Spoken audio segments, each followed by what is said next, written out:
that Mazi Nnamdi Kanu have instituted, he will light and continue ravaging.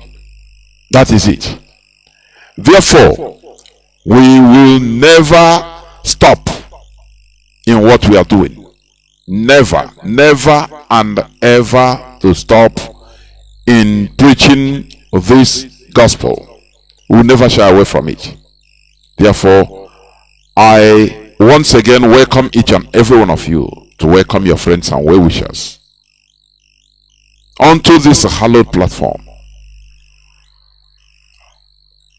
Our leader is Mazi Nnamdi Kanu, who is still in the enemy dungeon. The Nigerian government, the Sokoto Caliphate, what they are engaged on is delay tactics. If they go here, they put to discharge, they go to appeal court, they go to higher court, they go to Supreme Court, they say no, wait, all these are delay tactics in order to continue wasting our leader time. But make no mistake about it, our leader must be released by fire, by force. I say our leader must be released by fire, by force. It doesn't matter. So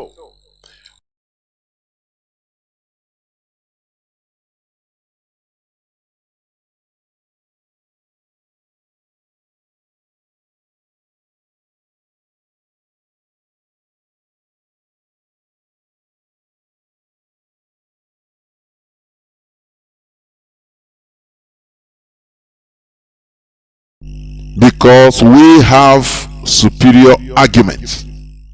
Our argument is superior. Do you understand? Therefore, do not slumber, neither sleep, because we must continue in what we are doing. Let me see, my dashboard is showing me orange, turn to orange. Why? Let me see, I hope my voice is coming out. Yes, my voice is coming out, I think, because we need to preach this gospel.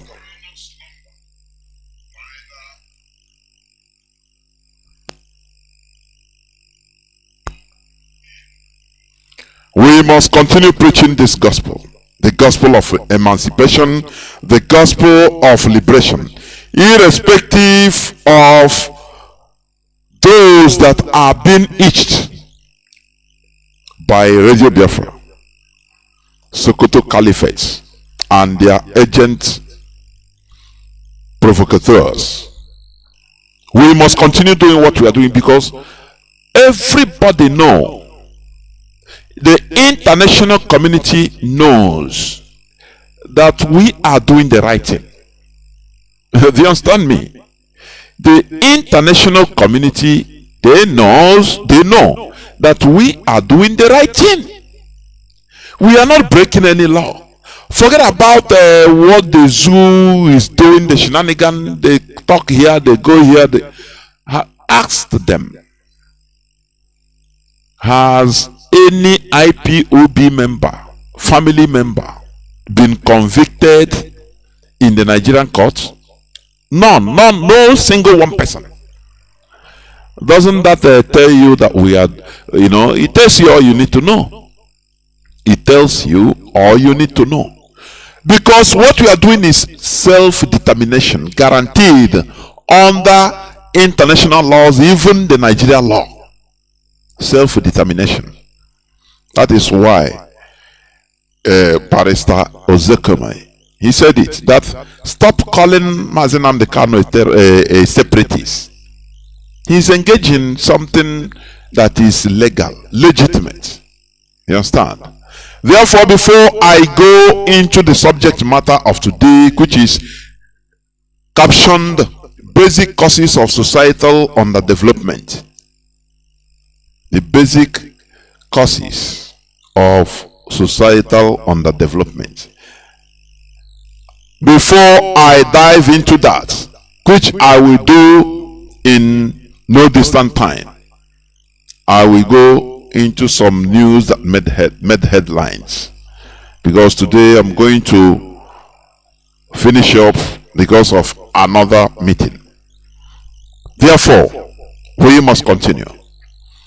There is this news that caught my, it was since news of 14th November 2022. US budgets $50 million for 2023 elections. It makes me laugh, honestly. Every time Obi is a boy. Obi is a boy. Give them money. Do you see why they program all this rubbish they program calling it democracy in Nigeria? So that there will be, all these people, the political echelons, they will carry this money. Anyone that comes in cash, they will carry it and pocket it. Simple. That's it. Pocket it, simple. And America, they know. They know. The American government know that if it is cash, even if they bring other matter, look at people that we are given COVID-19 food to give to the people, they eat it. Tell me, how can you? Okay, when America does the election, how many countries give them money for the election? He who, how do they say it? He who sounds the tune, pays the piper, something like that. He who feeds you controls you. That is the reality. So, are you telling me that okay, America will do this just for free? Is that what you are telling me? That is why, if they are siphoning oil, selling it, laundering the money through American banks, no problem. They will keep quiet because they have to have their returns. There is no free breakfast or free gift in Freetown. Nothing. It's only a name. So whatever they are doing, it is what? For one benefit, one result. It's buying and selling. They give, they take more. You understand? $50 million for Nigeria 2023 elections, and they are happy about it.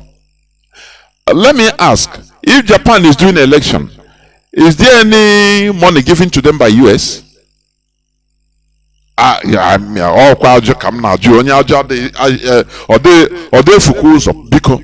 We have intellectual PhD holders on different fields, including political science. Please, you can answer me. If South Korea is holding any election, prime minister of any election, do they receive anything from America? All these things tells you all you need to know, why you are not equal to them, to others. Tell me a beggar. Beggars are always miserable. People that with 218 million as of today, officially, they are unable to sustain themselves. With teeming population, every human being has brain, have something to offer. But lo and behold, the system we are put inside made everybody buffoons, morons, zombies. And that is why America is giving you $50 million for 2023 election. And tomorrow you say you are equal to them. You have to be regarded, given the same respect as them. They program you in what the shenanigan, the selection you call democracy. They don't tell you that, they don't know, the caliphate don't know that democracy also involves obeying court order. When a court, an appeal court for that matter, court of competent jurisdiction in a country, has given a verdict, and the executive said no, we cannot adhere to it. They don't obey. Now the question is, why are you taking the person to the court in the first place? Is it not better you hold the person and just like that, no going to court, not because you don't obey court orders? And they are calling themselves democracy. They don't understand that democracy, no matter how bad it is, no matter how bad you feel, court is court. It's an institution of its own. Everybody should obey court order, no matter what, no matter how the result is to you. But they will not tell you. They are going to elections. Look at electioneering campaign. Sometimes I look and say, God, where does these people come from? A country they call Nigeria, they say is their country. Now electioneering campaign, all is they are not Nigerians again. Everybody is fighting for his own criminal, for his own buffoon. Now it's Igbo, Hausa or Yoruba. No more Nigeria. Ndishoji. Our leader will say Ndishoji on alarm. Honestly speaking, on Nigerians on dead bodies on alarm. You are not ashamed that America is giving you $50 million for electioneering. A population of 218 million people plus. Are you not ashamed? You see somebody come out, we are in an independent country, that is the language of the Fulani, their ruling class. No, in anything that they come, Nigeria is a sovereign country. So any other countries you respect and do not interfere in our affair. But they are interfering in your affair by giving you $50 million for your elections. No, you cannot come out and say, no, don't interfere in that. We don't need that money. No. We don't need that money. You all that matter, very cheap set of human beings. That money, take it. You take it. And tomorrow you want equality, to be regarded as equal in the world. Are you not ashamed of yourself? We must continue. Let me go into another headline, news headline. Okay. I played a clip of a Fulani headsman attack in a Cross River. Let me also replay it, please. Let me replay it. Please listen. Listen again. What did just happen? My brother headsman came out from the bush. I was in front going to Ikom. He was coming from Ikom to Calabar. Before we knew, we saw gunshots. They were shooting seriously. I had to use reverse. On my way coming, they shot one of my tire. Before I knew, he too came out from the floor. That was how we hit. We collide back to back. So I ran out of the car into the bush. You understand me? On the process, they carried all my passengers. 6 passengers that were in my inside. My brothers have been taken to the bush. His brothers are included. Wow, this is Cross River State on the road between Ugab and Odupani. It just happening live today, November 14th. Just now, just before 4 p.m. in the evening. Do you hear it? Now I will read one news headline by the governor of Cross River State, Ayade. He said, "Give us Super Tucano aircraft troops to comb forests." Ayade to federal government. He is asking the Sokoto Caliphate to give him Tucano aircraft troops to comb forests. That is today's news. Yesterday's news, 16th.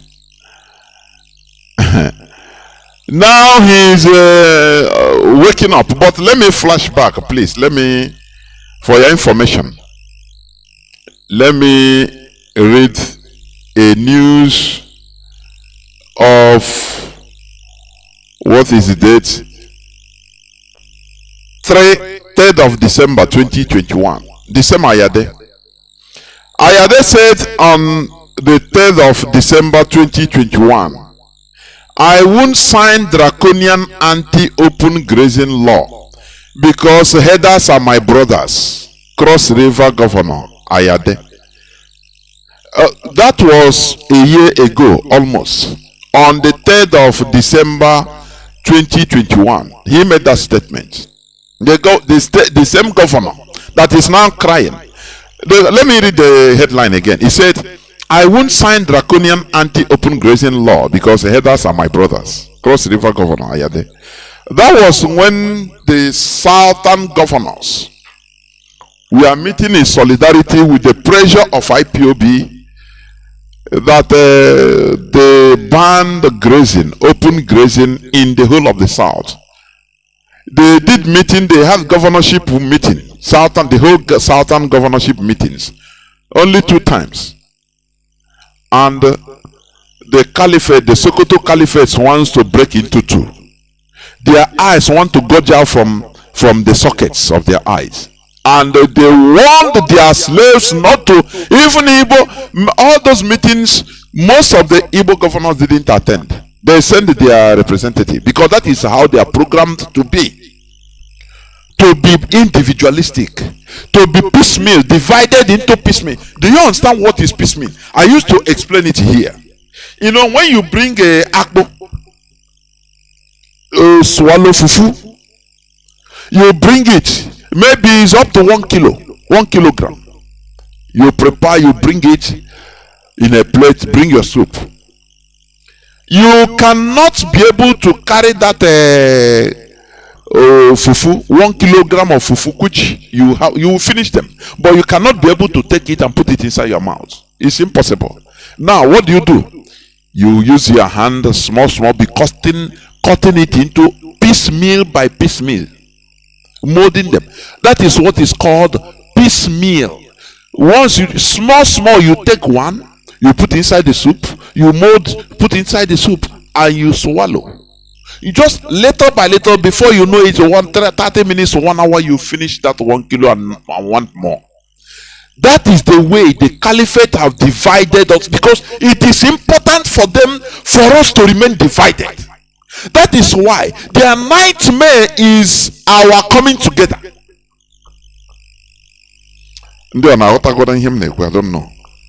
Their nightmare, they put many big resources in making sure that they divide us into pieces. Have you forgotten that time?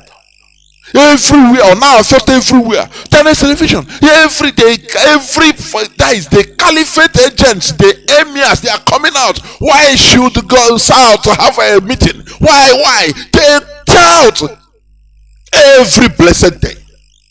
In public and in private, they are calling their servants, our governors and senators, stop this, stop making meeting together, stop. And finish their end seat.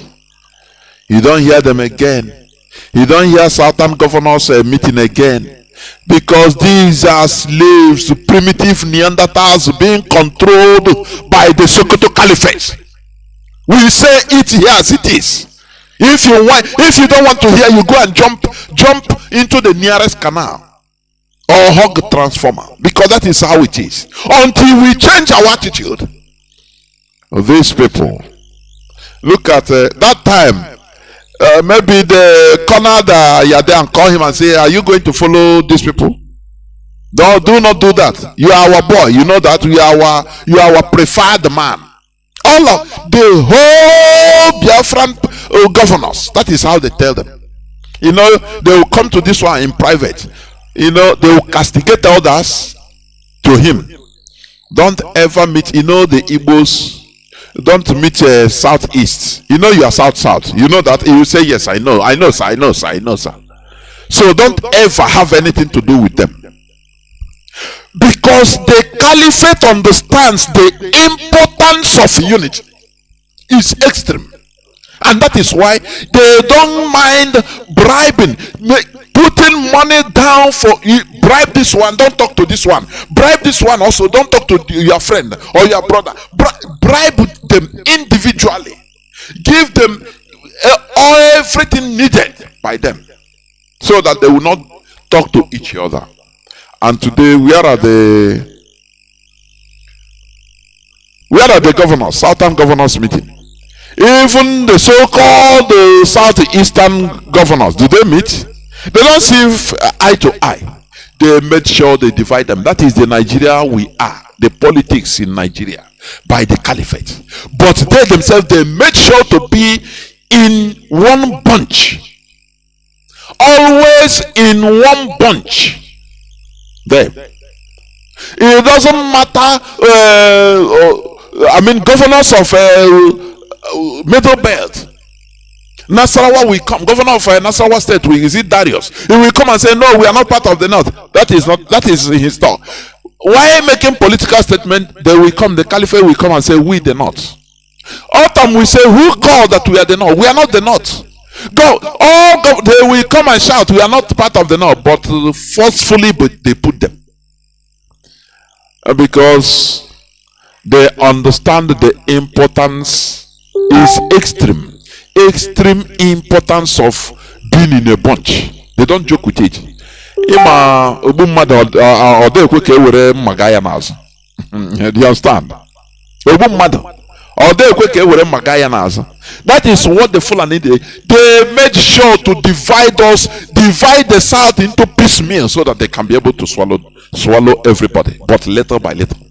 Now that time, 2021, Governor Ayade said, "Oh, I won't sign the draconian anti-open grazing law because the headers are my brothers." Now he changed tune because of what is happening.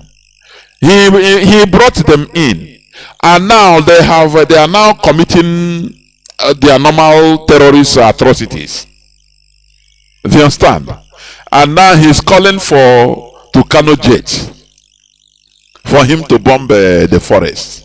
Do you see how foolish these people are? I say the indigenous people in that so-called Nigeria, all but none, are the most stupid set of human beings I've ever seen. That is why Fulani na Akponyo wana Tomankasa Nishi. That is the reason. They pump each person to be, to bloat and be rich and be influential and, be a man full of himself. Who are the others? They don't care about the others. They don't know that united we stand. No. As Hope is, killing his own people just to satisfy the people that sent him. The people that put him in that position. I read the other day, the first thing Hope Uzodinma did, I think 2020 or 2021, when he entered new, to agree for 15 Almajiri schools in Imo, 5 in each each zone. Do you see that? 5 in each zone. Do you see? They must have willing tool. The same thing that has been bedeviling, killing us as Africans. The same thing. That's how they killed Thomas Sankara. A willing tool. Imagine foreigners come, they don't see any willing tool. Remember, you see Robert Mugabe. Let me tell you this.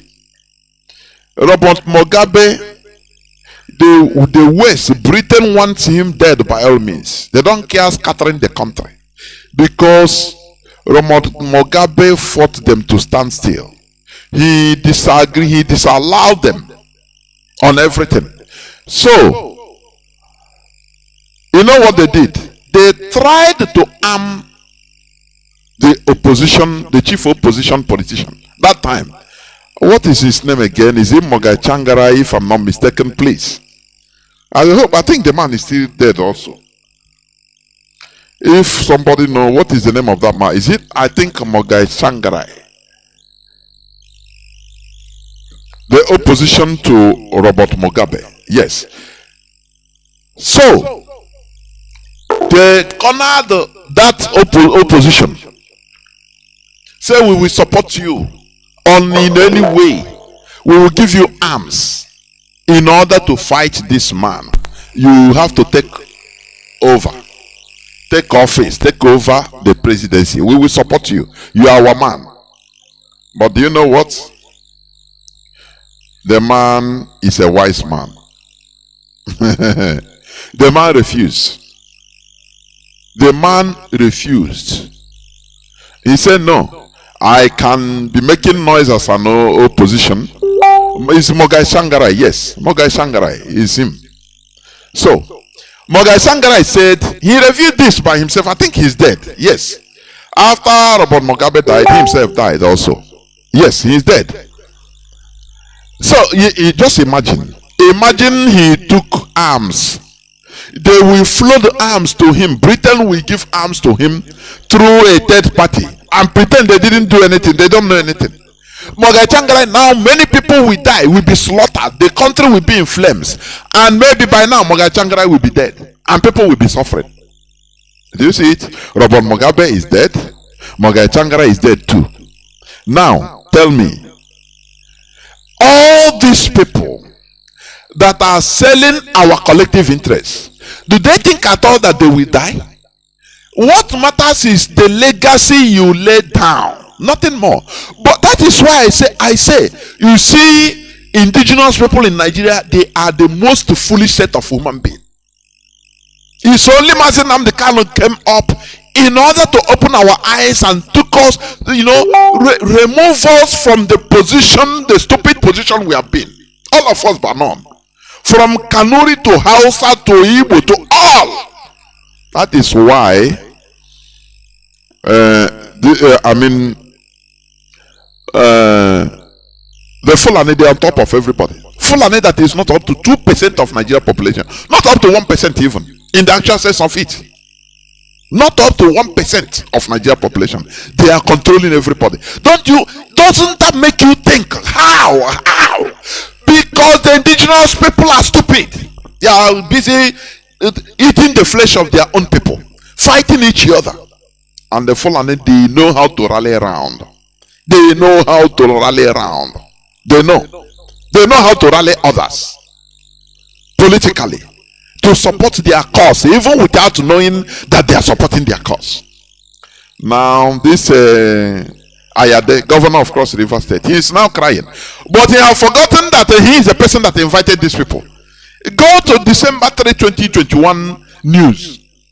I will not sign draconian anti-open grazing law because headers are my brothers. Cross River Governor Ayade.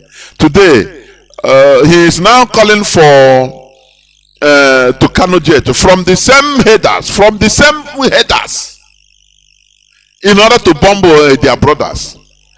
You know, the Fulani, you admire them. They will be laughing him. They will say, look at before you realize what happened, it's gone, it's too late.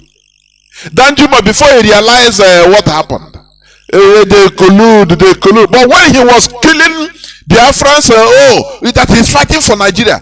Now, that time they didn't know. If we are telling him, stop what you are doing, look, be reasonable. Say, no, Nigeria, thinking that he is in charge, that they are in charge, that he is doing what he don't know, that the caliphate is just using him. Today he know, but it's too late. They are slaughtering his people. Go on, the same thing. His people, they are being slaughtered. Because this is what he himself established. He established it. Do you see to the caliphate? They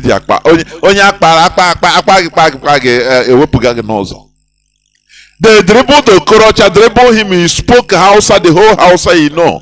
He gave build things in different parts of north. Build things for them, schools and every other thing for them. Because they tell him, you are our boy, you are our man, don't worry, we support you.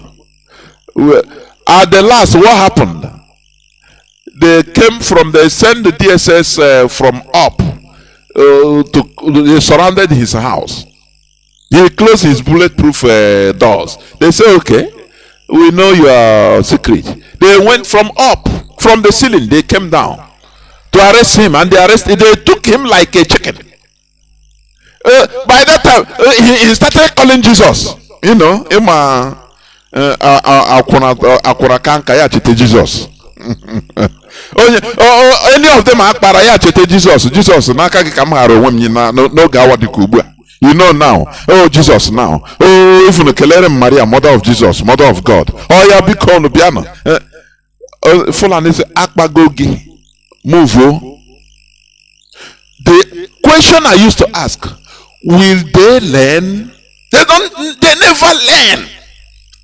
Ayade is crying now. He needs to Kanu. But when people are fighting, he said, no, do not sign this anti-grade. Don't bring a header. He said, no, they are my brothers. Let them come everywhere. Don't worry. In Cross River, we are in one Nigeria. Now they are showing him one Nigeria. The Caliphate here. What are you asking? Don't you know that to Kano jets, they are programmed not to walk, not to fly on the southern part of Nigeria? Because they put something there. Once you fly there, now that virus will contaminate the plane, and self-destruction. It will self-destruct itself. Because Akpagoya, Erigoya, you know, Erigoya, as the others. We must continue. You know, we used to remind them. They understand? People lament on police extortion in Anambra. What they are doing, police blockade, causing hell in our land, making our land unfavorable. You know, this is a plan. You know, they want us to all run away so that they will. Let me tell you what they are trying to achieve now. We should be thankful for Mazi Nnamdi Kanu. Otherwise, their plan for us, the caliphate plan for us, is to make life unbearable for us in Biafra land, so that we run away and our land will become empty. We have empty houses, so that they push the Almajiri there. They will become, as they are, megads. They are gate men. In a way, you are a gatekeeper. And the house, you stay in one house, they are paying you, yes. You stay in a house only in your little room, sentry room. In the boys' quarter there, little boys' quarter. And nobody in the big house, big mansion. You stay there 1 year, you are in charge. 2 years, you are in charge. Nobody is coming. You text time, bring his wife from the north. 3 years, 4 years, nobody in the house. Nobody come back. 5 years, 6 years, 7 years, the house will automatically becomes for him. It belongs to him. He will now be entering everywhere. He's in his house. He can stay there now for years. He don't know whether these people, they are no more alive. Before you know it, he will grow old there and he will die. The children they born there is there, they know. No more. No more. That is how occupation start. That is what the caliphate, that is what the plan. It's long distance plan. The same way they did to the Israelis. They were migrating, thinking that they are going to Europe, going everywhere, running, getting. As they are going, nature abhors vacuum. The Arabs are coming. You know, when you come to a house, an empty house, you squat. You stay 1 week, 1 month, 1 year. Nobody say, that door waiting. You go and take one room in the main house. And 2 years, 3 years, nobody. You become as the owner of the house. 10 years, you start burning there. Children, you burn there. That is their place. It becomes automatically their place. Do you see it? Because no person to claim it, no person to come and now when the children grow, who you will come and say this is not their house? You will come. Your children, the next generation will come and start saying, no, I think that I thought my father is the owner of here. I thought. It's not sure. The Fulani children that were there that have grown, tell you, if you come here now, I will kill you. Who are you? Do you see how things go? Do you see what they are doing? Extortion, blockade everywhere in our land, so that life will be miserable, life will be hell for us in that our home, and we think the remedy is to run away. Nah, they go, I did Lagos, so I know one problem this side, I beg. Here full of problems. And you go Lagos. Before you know, you stay there, you get your house there, buy house there and stay. Born children and forget. And now they go Kafanchan. Now there, no one wahala. Now I'm going outside country. Now that is it. Before you know, we'll be diminishing and our enemies are being pushed. They will come as quarters first, as get men. But in the next 10 years, they become landlords, landowners, house owners without buying anything. Do you see it? When the next generations come to fight by, it becomes a very big war. That is what you are seeing, Israeli and Palestinian war that is going on today. That is unending. So when you see, but it's too late for them anyway, because we know all these things now. When you hear about Mazi Nnamdi Kanu, you thank him. He's your savior. He's our savior. I'm telling you. So all these things they are doing, police blockade, checkpoints blockade, everything, is to make life hell for us in our land, so that we continue running away in our numbers. But we must continue. Another news headline: U.S. company Deloitte denies ever employing APC presidential candidate Cinedu. We are not interested in the Nigeria election, but we also use it to analyze what is going on in that zoo called Nigeria. The United States company Deloitte has stated that the presidential candidate of the All Progressive Party APC, Bola Tinubu, never worked with the firm at any time, let alone pay him $1.8 million as salaries and bonuses. Do you see? These are people that wants to be your president, and you are supporting, you are dying for. Jagaban. These are criminals, non-criminals. Imagine that it is the same country, another country. Only this thing will make, even anywhere people see him, he will be arrested direct, because he lied. He will be arrested. It's a felony. You understand? He lied. And if somebody like this becomes your president, now tell me, a criminal, a criminal. Bola Tinubu has claimed that he made 1.8 million from salaries and bonuses while working a consultancy job at Deloitte USA. So we subpoena the Deloitte USA to provide evidence of Tinubu's employment and staff payment records, and this is what came back. You know, the letter from Deloitte, dated September 20, 2022, read partly. Okay. Dear Mr. Kowals, that is the person that wrote the letter. We received a subpoena 16 September 2022 seeking employment records for Bola Tinubu SSN. Please be advised that we have no records of Bola Tinubu in our systems as such have no employment records for him. Do you see that?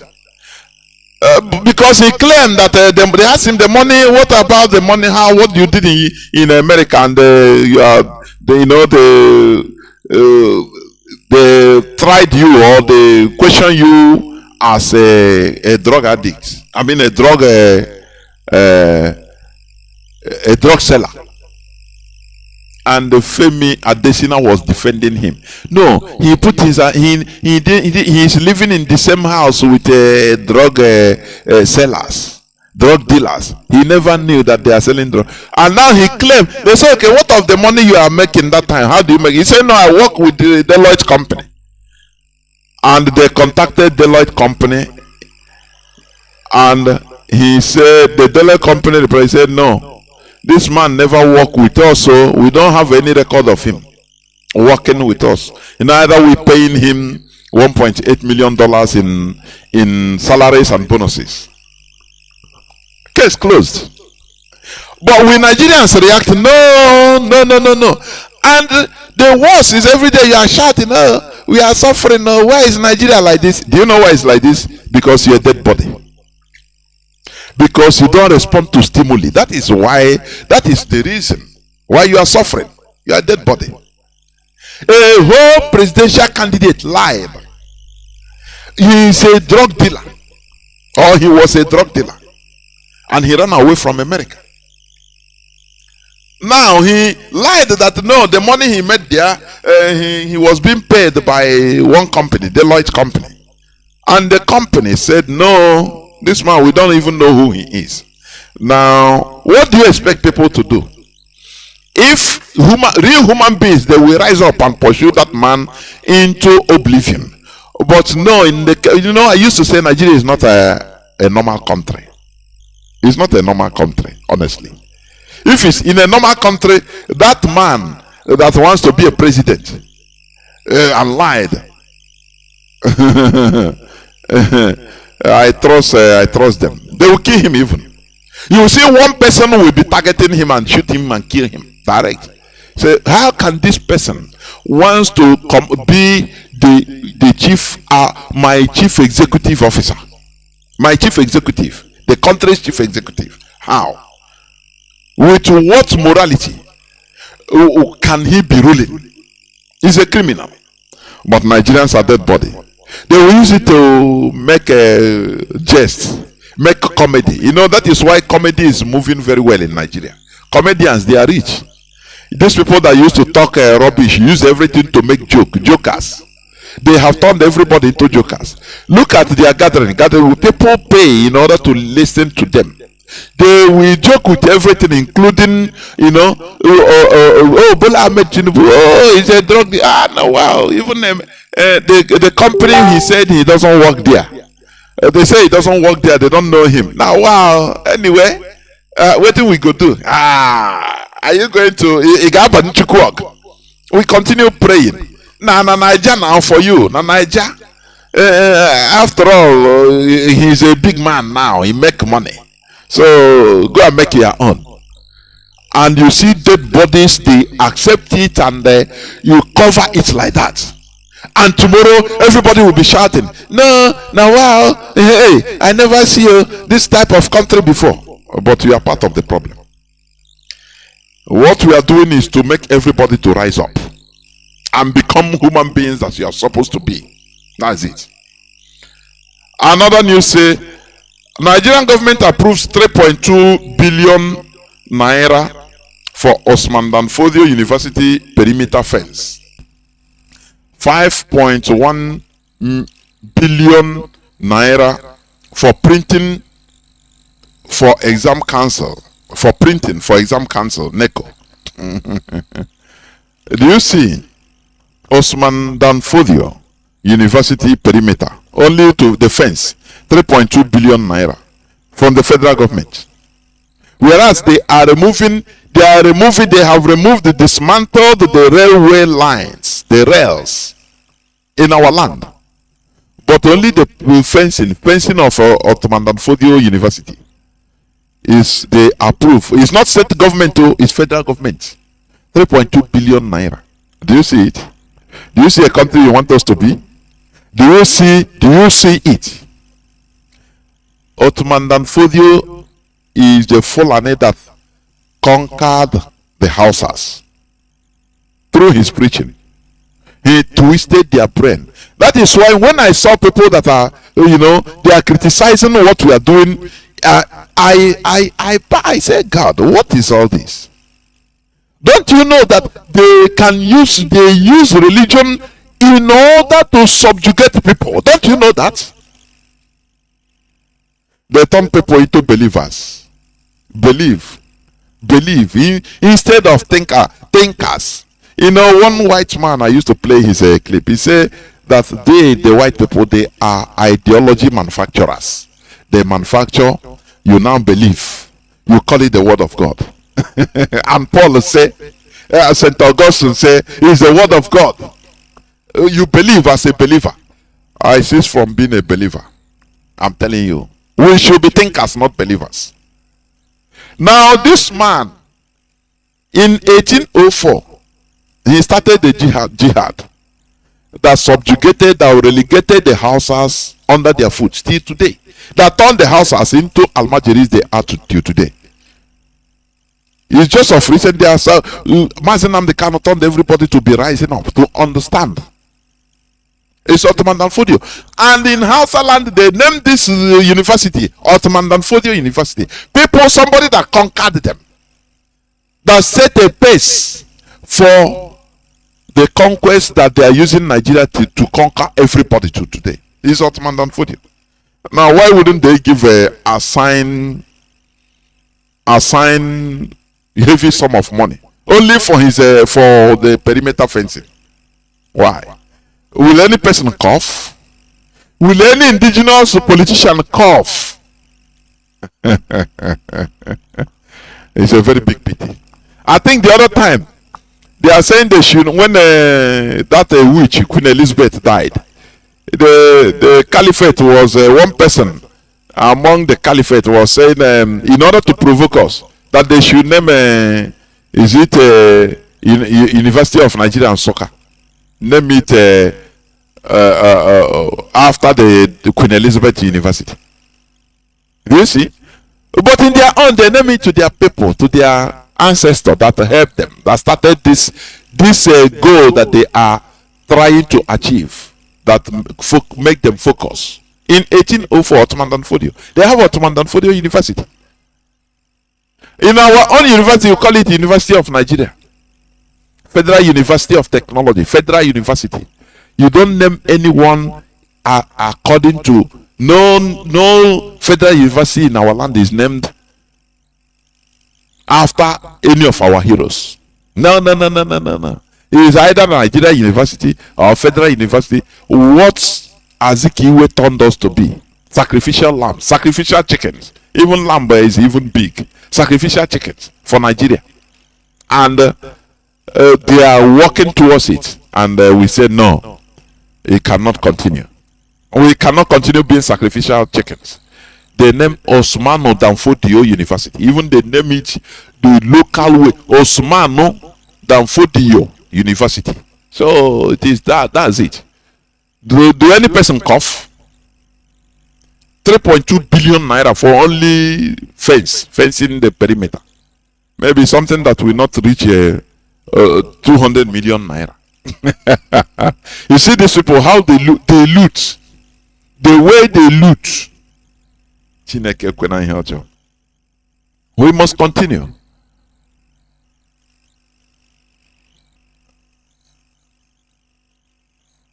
Okay.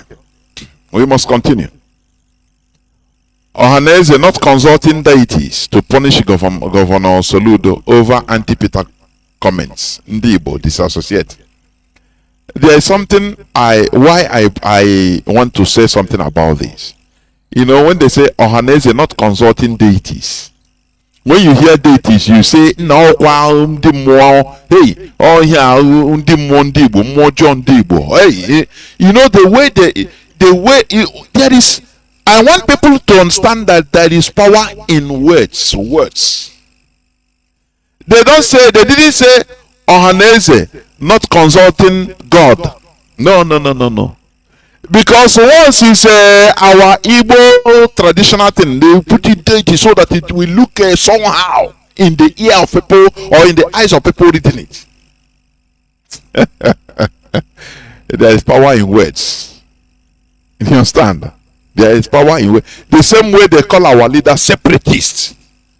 But Nicholas Sturgeon of Scotland, they call him a nationalist. Do you see it? Very civilized, sounding sexy. People don't understand.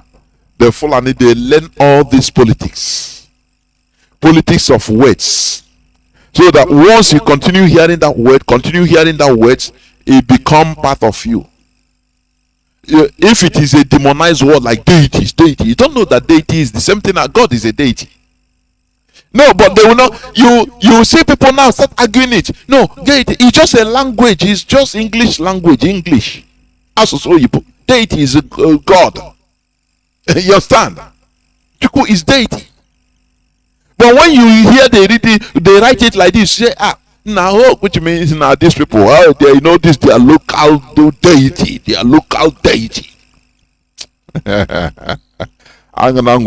we continue. Saturday, Saturday, we'll continue preaching this gospel. Okay.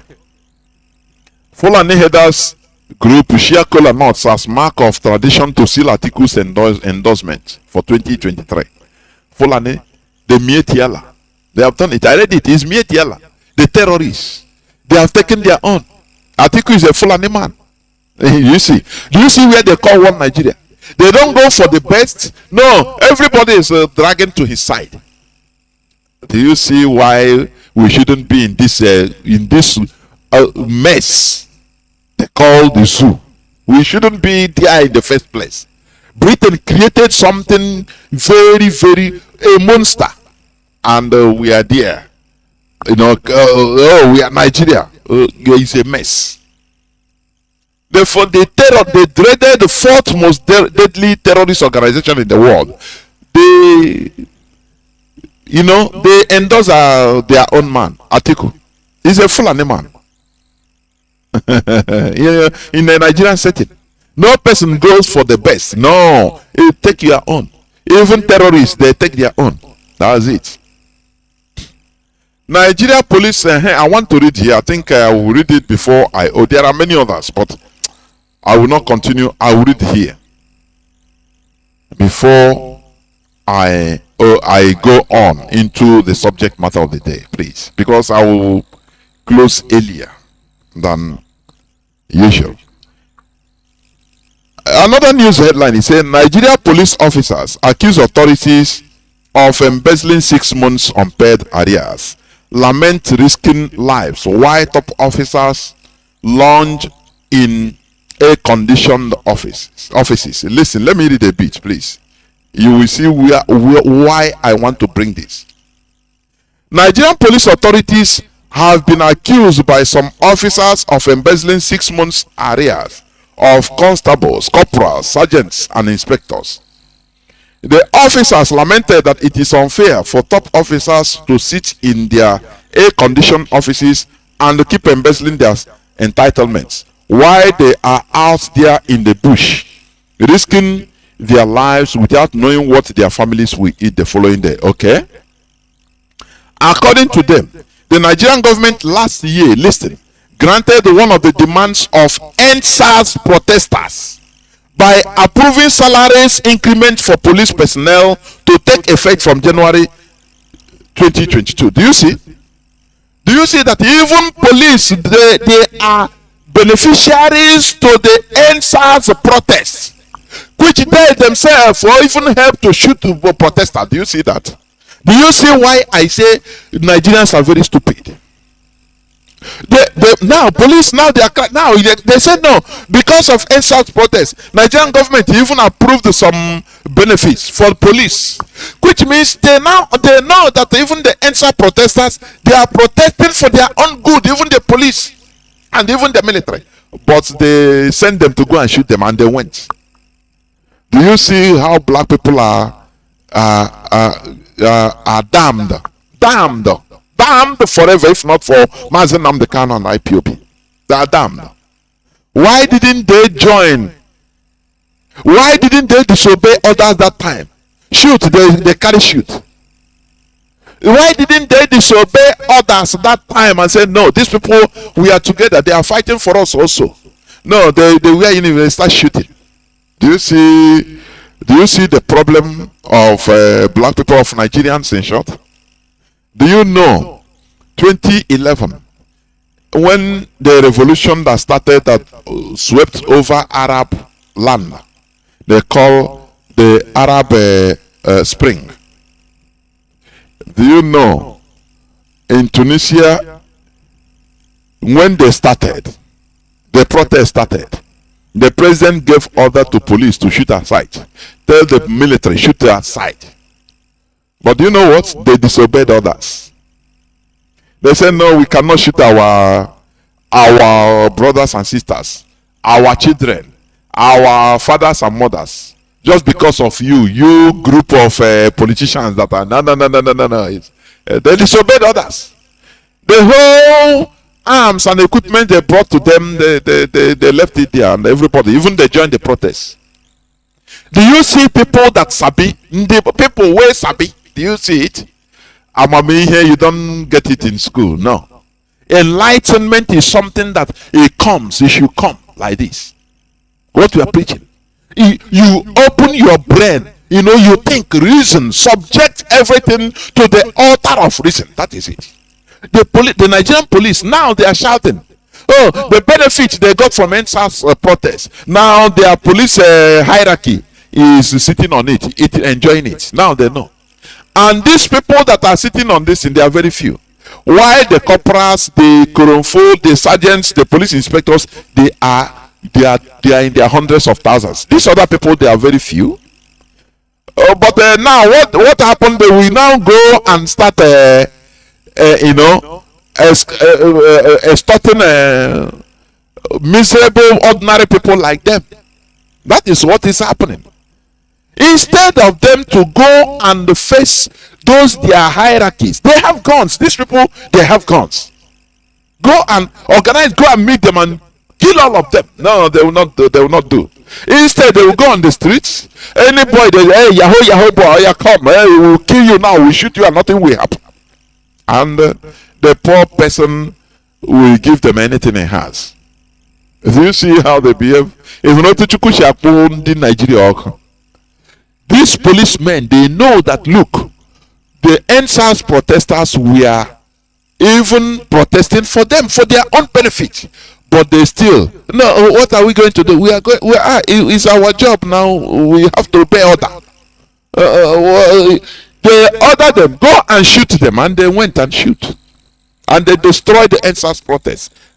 Now they are clamoring and say, no, these people, NSAS protest made government to approve some benefit for police. Now, but the hierarchy, they are sitting on top of it. Do you see? Do you see Nigerians, why I abhor them? Do you see it? We must continue. I will not go further, please. Let me go direct to the topic of my submission, which is basic causes of societal underdevelopment. Societal underdevelopment. That is the topic, the caption of my submission today, please. We have to move. Now, before we talk about underdevelopment, please. What is development first? We speak something, we talk it every day, but we need to understand it. Primarily, development is the process of growing, or cause to grow, or become more mature, advanced, or elaborate. That is development. Every living thing develops. You understand? All living things develop. If you born a child and is not developing, which means you have a stunted growth, deficiency, it will not be a normal human being. That is underdevelopment. Do you understand?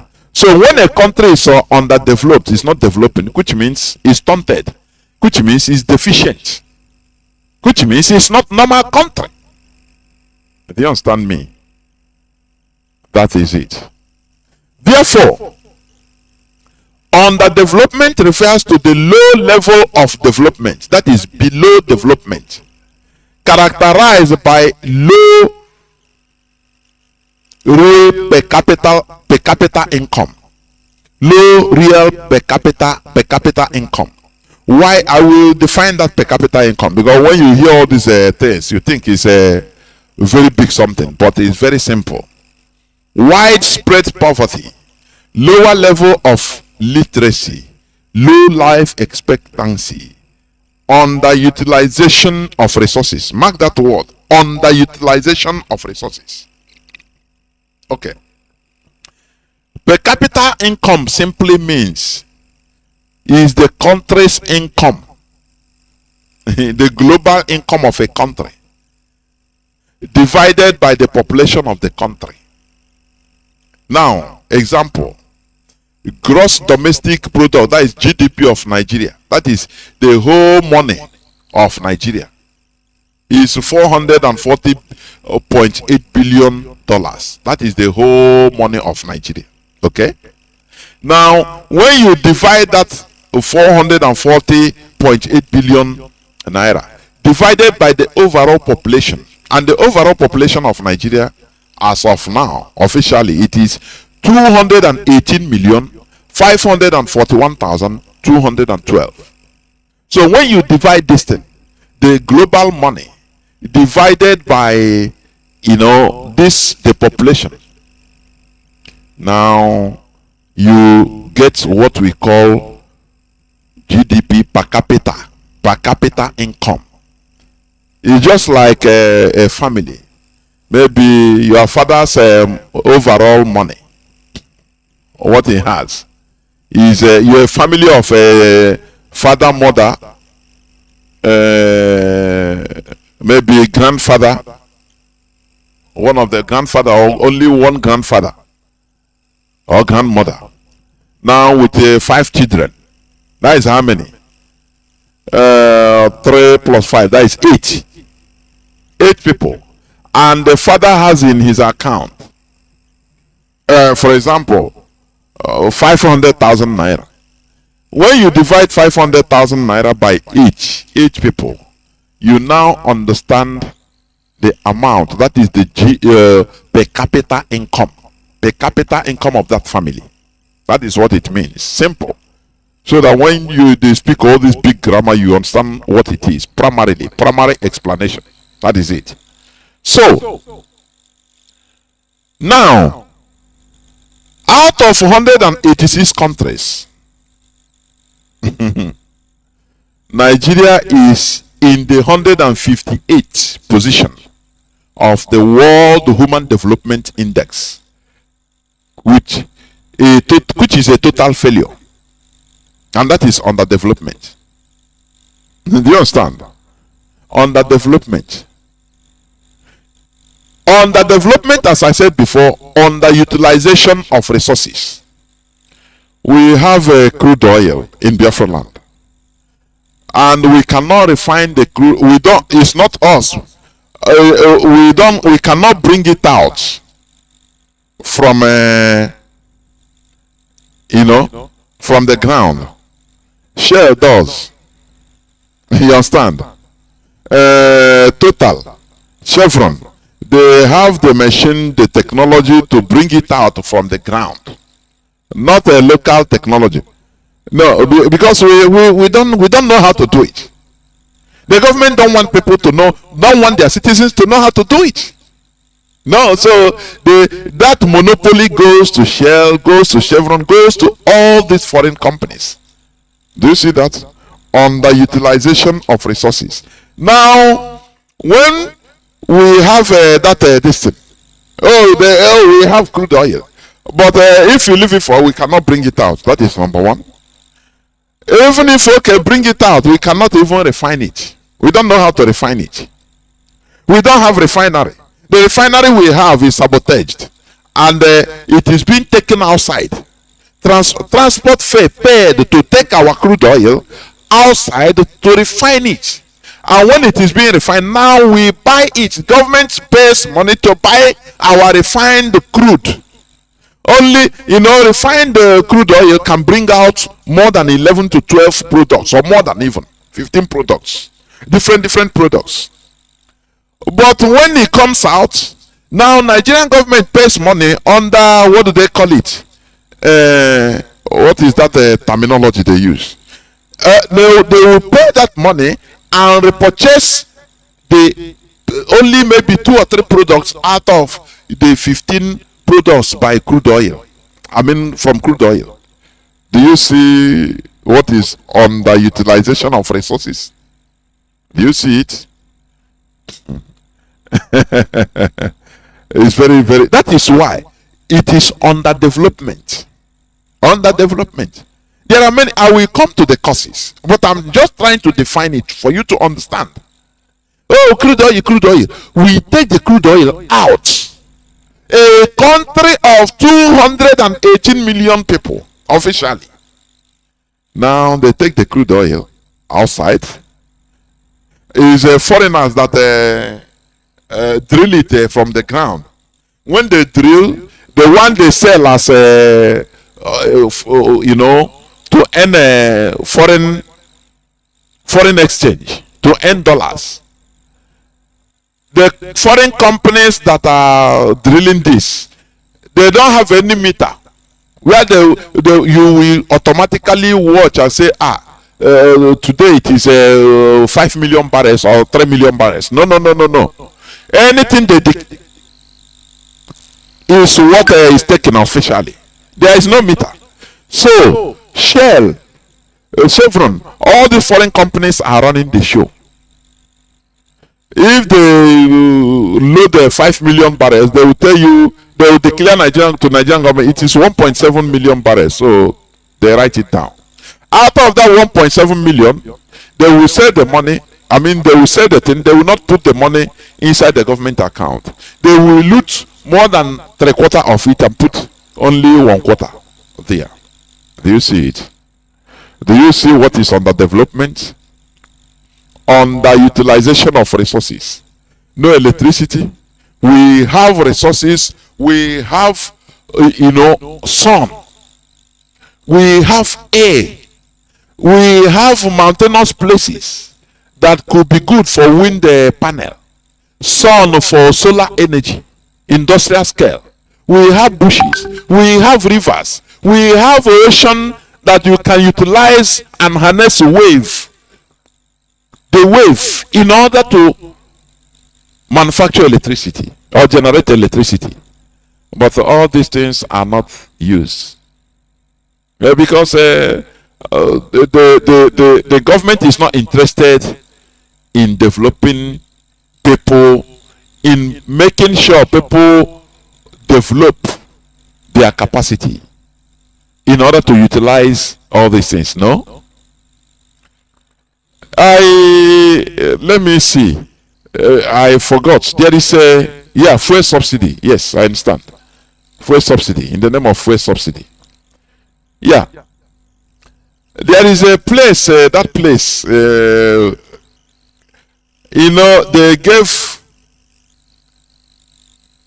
they gave wait, I'm coming. There is something in the news. That news where government approved 3.2 billion for Mandanfodio University. Okay.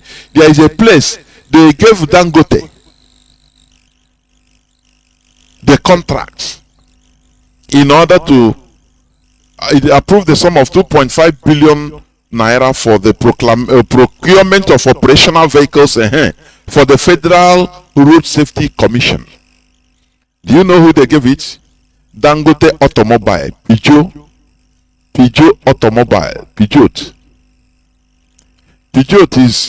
is a French company. Is a French automobile company. In Nigeria now is being represented by Dangote. They gave him the monopoly. But we have an innocent that is indigenous. Now, manufacturing vehicles. No, Nigerian government. No. Why would they give it to Onyamani? But they gave the contract to Peugeot and other foreign cars. I mean, car companies. Do you see why we should get out from that zoo?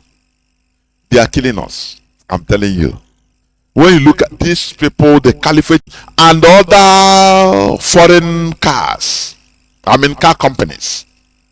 Do you see why we should get out from that zoo? They are killing us. I'm telling you.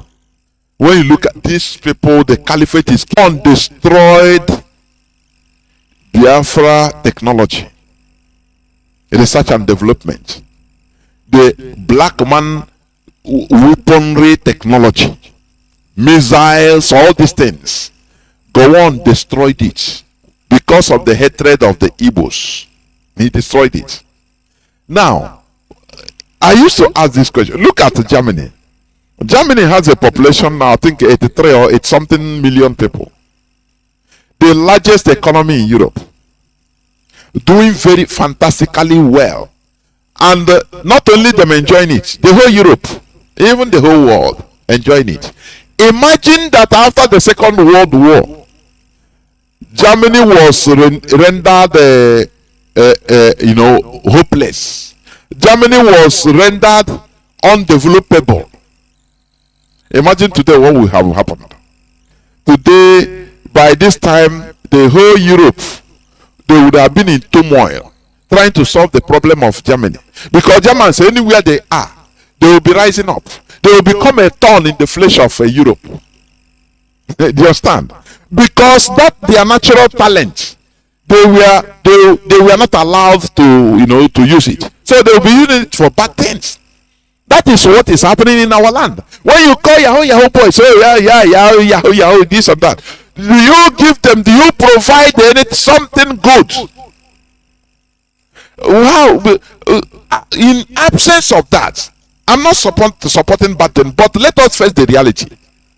In absence of nothing good, no provision. Now some talented person will use his brain and channel it to the bad thing. That is the reality. Nothing more. Nothing more. So do you see it? Underdevelopment. Basic causes of societal underdevelopment. That is what I'm talking about today. Nigeria is in the 158th position of the World Human Development Index, which is a total failure. 158 out of 186. Now. You understand? World human development. They didn't talk about world land development. No. Human development. Human. Because, development is something that comes from human being. From the brain. The brain. Dubai that you are seeing today, it is a human being that constructed it. That's it. It didn't just sprout out. One thing that I see there, why, one of the reasons why religion is going market in Nigeria, Christianity and Islam, to be precise, because they believe that one day as miracle, they believe in miracle. He heal. Hey, did you pray for a deaf and dumb, and they start talking? Oh, now, fake. We have seen them all. Fake. Our brother told them, say, if you see any person confirmed from your village, people can testify, witness. Oh, this person has been a cripple right from birth, or something happened, he became a cripple since many years back. It is testified now, but this pastor hear him. He said, bring the person, and he will apologize for what he's doing. He will pay compensation. But since that time, no person come, which means all these things are fake. I know it. I know. Oh, fake. Do you see? Now, people in Nigeria are made to believe that one day, continue praying. Pray 5 times a day as a Muslim. Pray every day. Go to midweek service, Sunday service, Monday service, Tuesday service, Wednesday midweek, Thursday service. One day you see a problem, skyscrapers will be coming up. Metro will come just by miracle. The angels will build it for everybody. That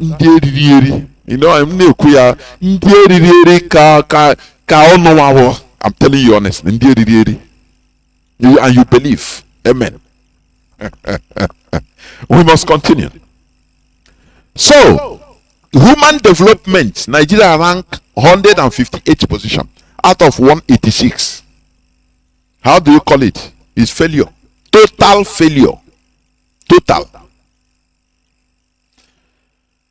Some of the basic causes of societal underdevelopment include, listen, lack of good governance, which is a result of lack of strong institutions.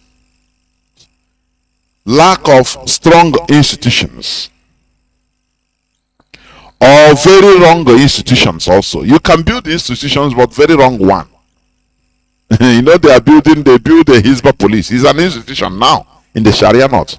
But they normally have no place in a democratic setting. It's a wrong institution. Do you see that? So, as I said, some of the basic causes of societal underdevelopment include lack of good governance, which is a result of lack of strong institutions or very wrong institutions. In the case of Nigeria, the basic foundation is flawed. The foundation of Nigeria is flawed. Everybody knows it. Know it. It was built on lies, fraud, hypocrisy, and very wrong motives. You understand? I think Mazi Mazi Ike Peters, during his broadcast, I think he put the interview with Harold Smith, and you saw it. You listened to it. Go, it's on YouTube. Go and Google it. Harold Smith interview. Direct. He is one of the colonial servants, colonial masters in Nigeria. He said it, that Nigeria was, formed on a wrong footing. That the foundation was flawed, fundamentally flawed, built on lies. Rigging of election, census, everything is lies upon lies. So how do you think that you cannot build something on nothing? You understand? Okay. In this modern world, it's only Nigeria that was amalgamated by foreigners. Only Nigeria. Amalgamated by foreigners and is still existing. Not by the people, by the indigenous people. No, no, no. By foreigners, they come and say, you come. You are a Nigerian. You are Nigerian. You all are Nigerians, okay? And they say, okay. And they continue fighting in order to maintain the same Nigeria that foreigner formed. Yes, there are histories of countries, nations or kingdoms merged or merging together to become one country. But they did it voluntarily. You understand? Example. I'll give you examples, please. The first union of the 13 British colonies into United States of America. America was formed out of a union, a margin of 13 colonies that have the same value, that agreed on one value, the same vision. So that is why they ask themselves, are we going to do this? They say yes, sign. Oh yeah, everybody sign. From 13 colonies, others started joining. When they saw that these people, what they are doing is nice, they are moving forward. So others started joining. You understand? So that is one of the examples.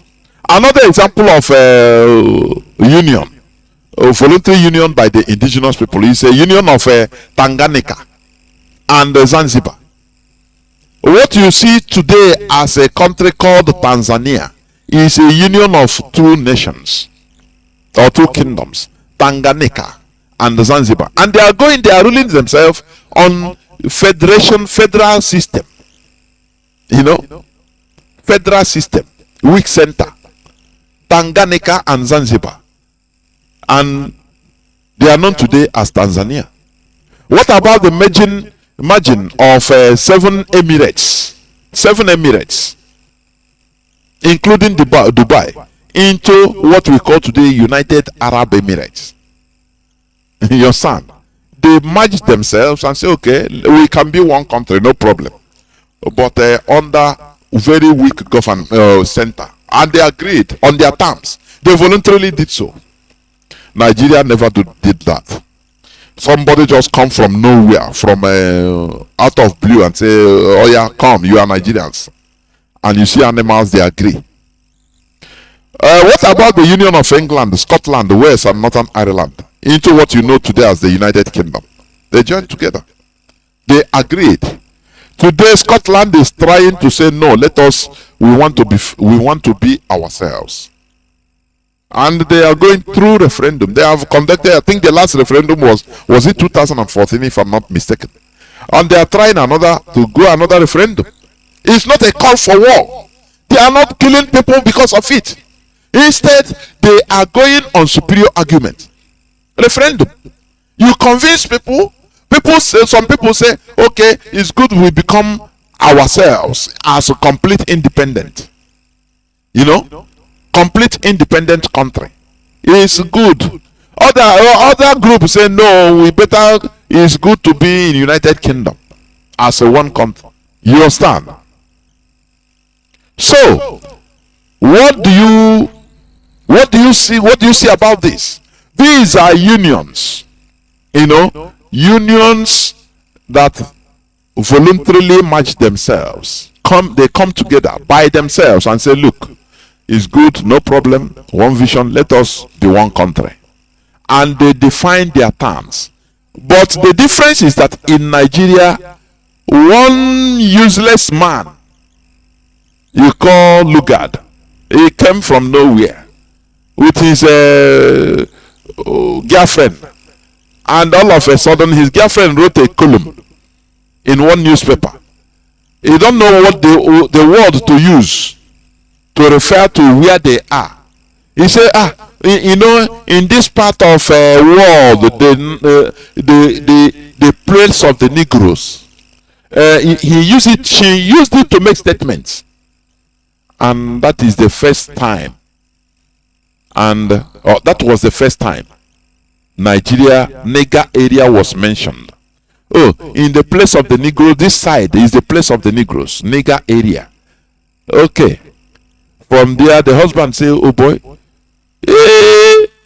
this thing you say, we need to name these people the same thing. Oh, it's a place of the Nega area. Okay, their name will be Nigeria. Area of the Negroes. Black space. And finish. He called everybody and said, oh yeah, from today you people will become Nigerians. The people are defending it. Who is more majority than everybody? It's very funny indeed. Some of these merged countries are going on well, while others separated because it wasn't going well with them. Let me give you example of some countries that merged and it was not going well with them, and they have to call it a quit. They have to go back to who they were. Syria. Do you know that Syria and Egypt, they merged into one country called the United Arab Republic in 1958? Do you know that? Syria and Egypt, they came together as one country and called themselves the United Arab Republic. But they went and saw that nah, this thing is not working. Forget about sentiment. We are all Arabs, yes, but it's not working. So they separated in 1961. From the 1958, after 3 years, they say, oh boy, this thing, as we take form and let us dissolve them like that. They went their ways, and today Egypt is doing well as a country. Syria also the same thing. Another country also, Singapore, voluntarily merged and became one of the 14 states of Malaysia from 1963 to 1965. Only 2 years. 2 years of experiment. Imagine. It didn't work. That union of Singapore and Malaysia was unstable due to distrust and ideological differences between the leaders of Singapore and that of the federal government of Malaysia. You see that? Ideological differences. Note that word. That is why Singapore was expelled from Malaysia. Because they had ideological differences. The same thing, we have more than this in Nigeria. But you see people that are defending Nigeria. Let us, the unity of Nigeria is not negotiable. That is arrant nonsense. That is low life. I call low life. I'm telling you honestly. Low life. Now, Singapore and Malaysia, they often disagreed about finance, politics, and racial policies. Singapore continued to face significant trade restrictions despite promises of common market in return for a large proportion of its tax revenues, because Singapore that time was also a kind of the people, they work hard, they do, economy is okay, they are working hard, you understand? So they build economies, you trades, these are, so you know, they raise more revenue, they raise more taxes, more revenues than the Malaysians, no matter that they are more little. Do you understand me? I want to.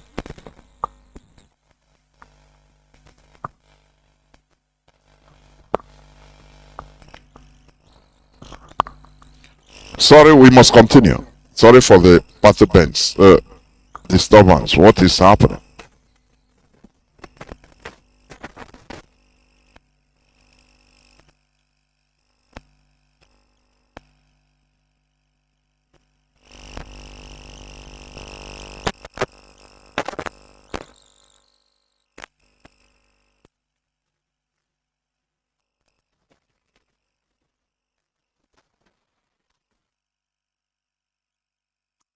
We must continue, please. You know, police now they are shouting. It baffles me. I don't know what happened. So, as I was saying, I was talking about Singapore and Malaysia. They merged together before, voluntarily, and they say, okay, to be a big country, it would be good. So Singapore became one of the 14 states of Malaysia. They tested it. You know, Singaporeans, they are mostly Hindus or Buddhists, but Malaysians are mostly Muslims. So they tested, and it didn't work. They started and continued fighting themselves. Instead of progressing, developing, no, they found themselves being mewed down by crisis. There is distrust and ideological differences. Malaysia, Singaporeans will say, no, this is how to do this to solve this problem. Malaysia is saying a lie. So they see that they themselves, they are in a mess. They often disagree about finance, politics, and racial policies. Singapore continued to face significant trade restrictions, despite promises of a common market in return for large portion of its tax revenues. You know what it means? Is it not what we are suffering today? You know, no, in our land, no airports, international airports, no seaports. Now, the little railway line that is not functioning, they have dismantled them. And we are the people that are holding the economy of Nigeria. The revenues, tax revenues, the revenues that are coming from every Nigeria quarter is mostly from Igbos, from Biafrans. Don't you know that? From Biafrans, people that do business, people that you see these Fulani politicians, very wicked and hopeless set of people. You know, look at how they hold the cash. They will carry billions and billions and trillions of naira and build a warehouse, naira, dollar, euro, yen, any kind of currency. They will hold it, build warehouse for it. Go on, you see big warehouse or big warehouses in their farms. You don't know that it is money, that cash that is there. They will not build anything, nothing. Only the mansions they have. Now they'll be using that cash, smuggling it out in order to buy houses in Dubai, in Saudi Arabia, in other places. But in their own, no.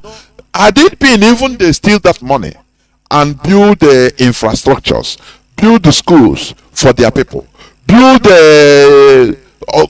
companies, it would have been better.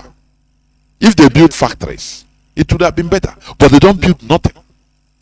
That is where no matter what, Igbo politicians, no matter what, you see, they steal, most of them they steal, but they still build something.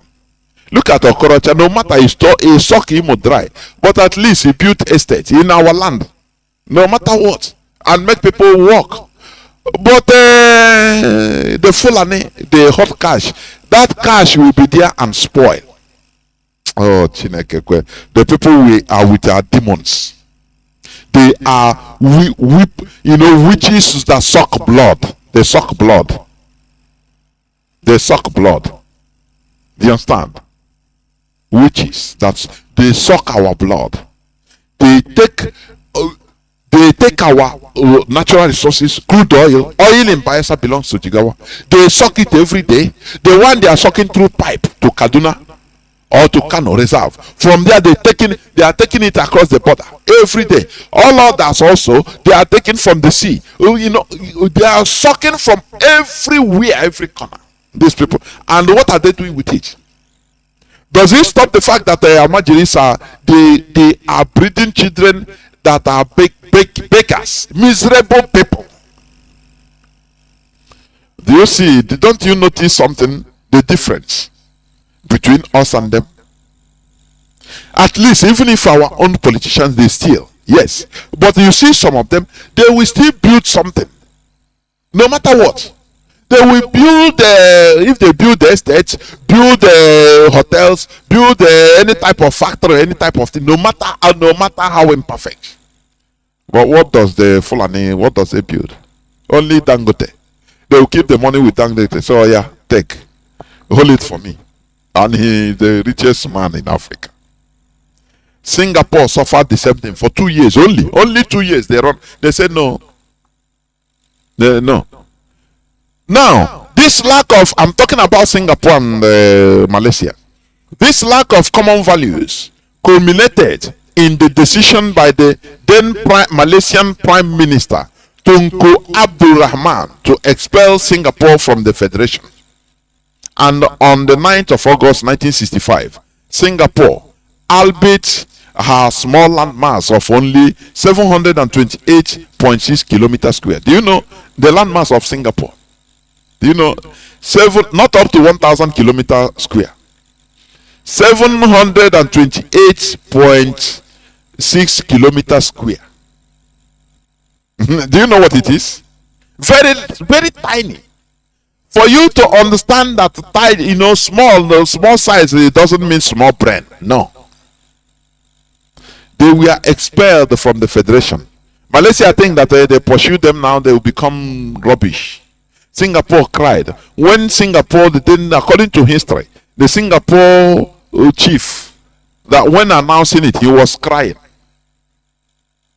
That cry means a lot. That, is determination that we must survive.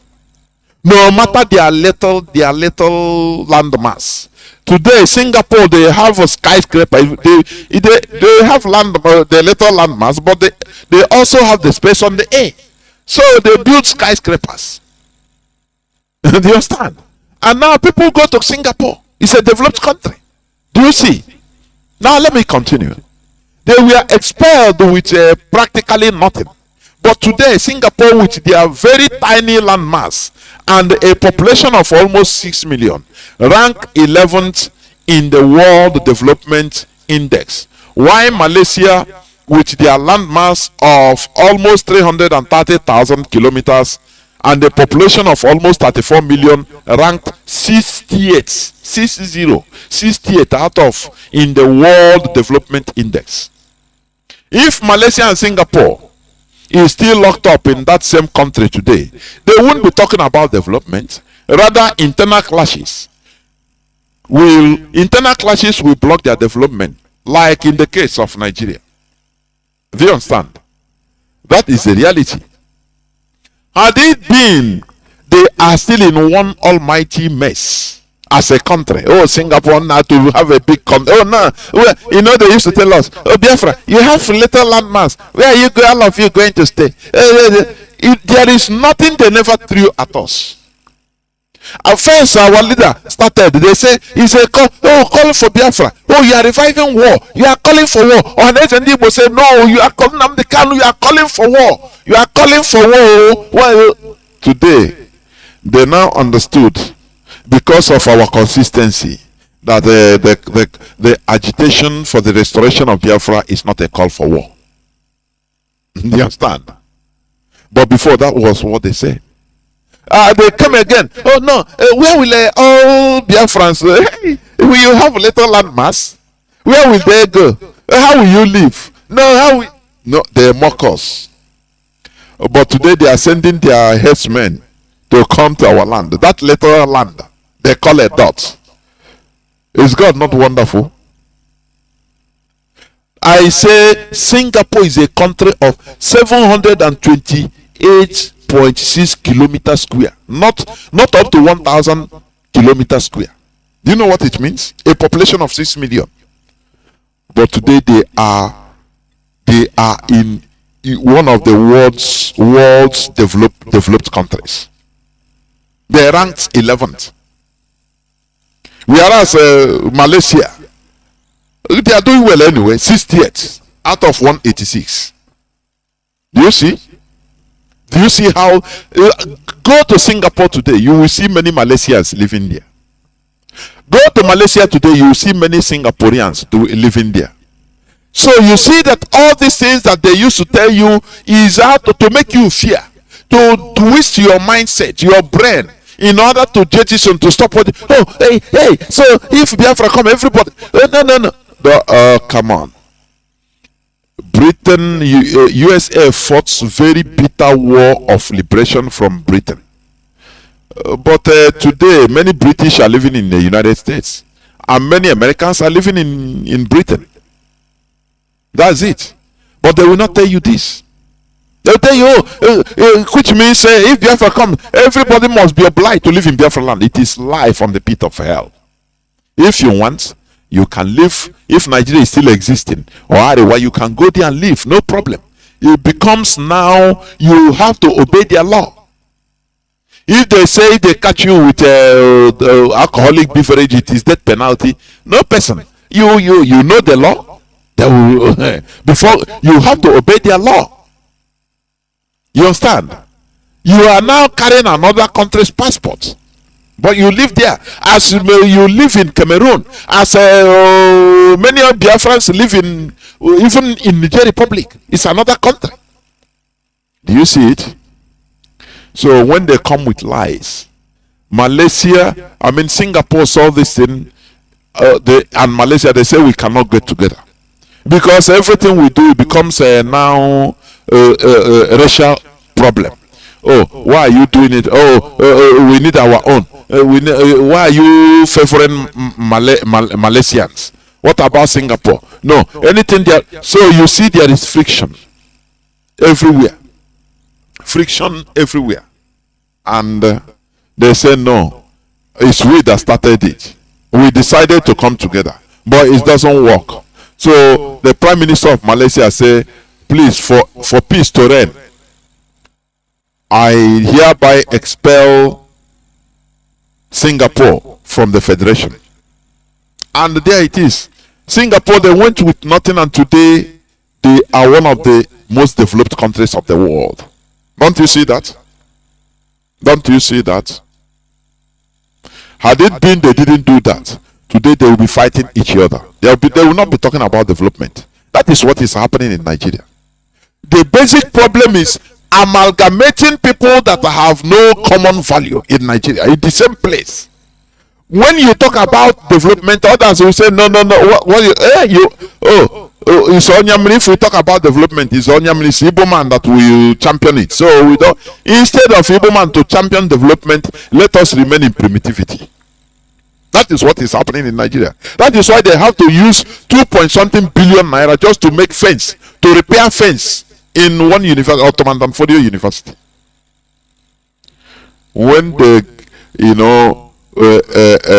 praise and worship their ancestor, Ottoman Danfodio, for initiating this jihad against the indigenous people, against the Hausas, what do you think?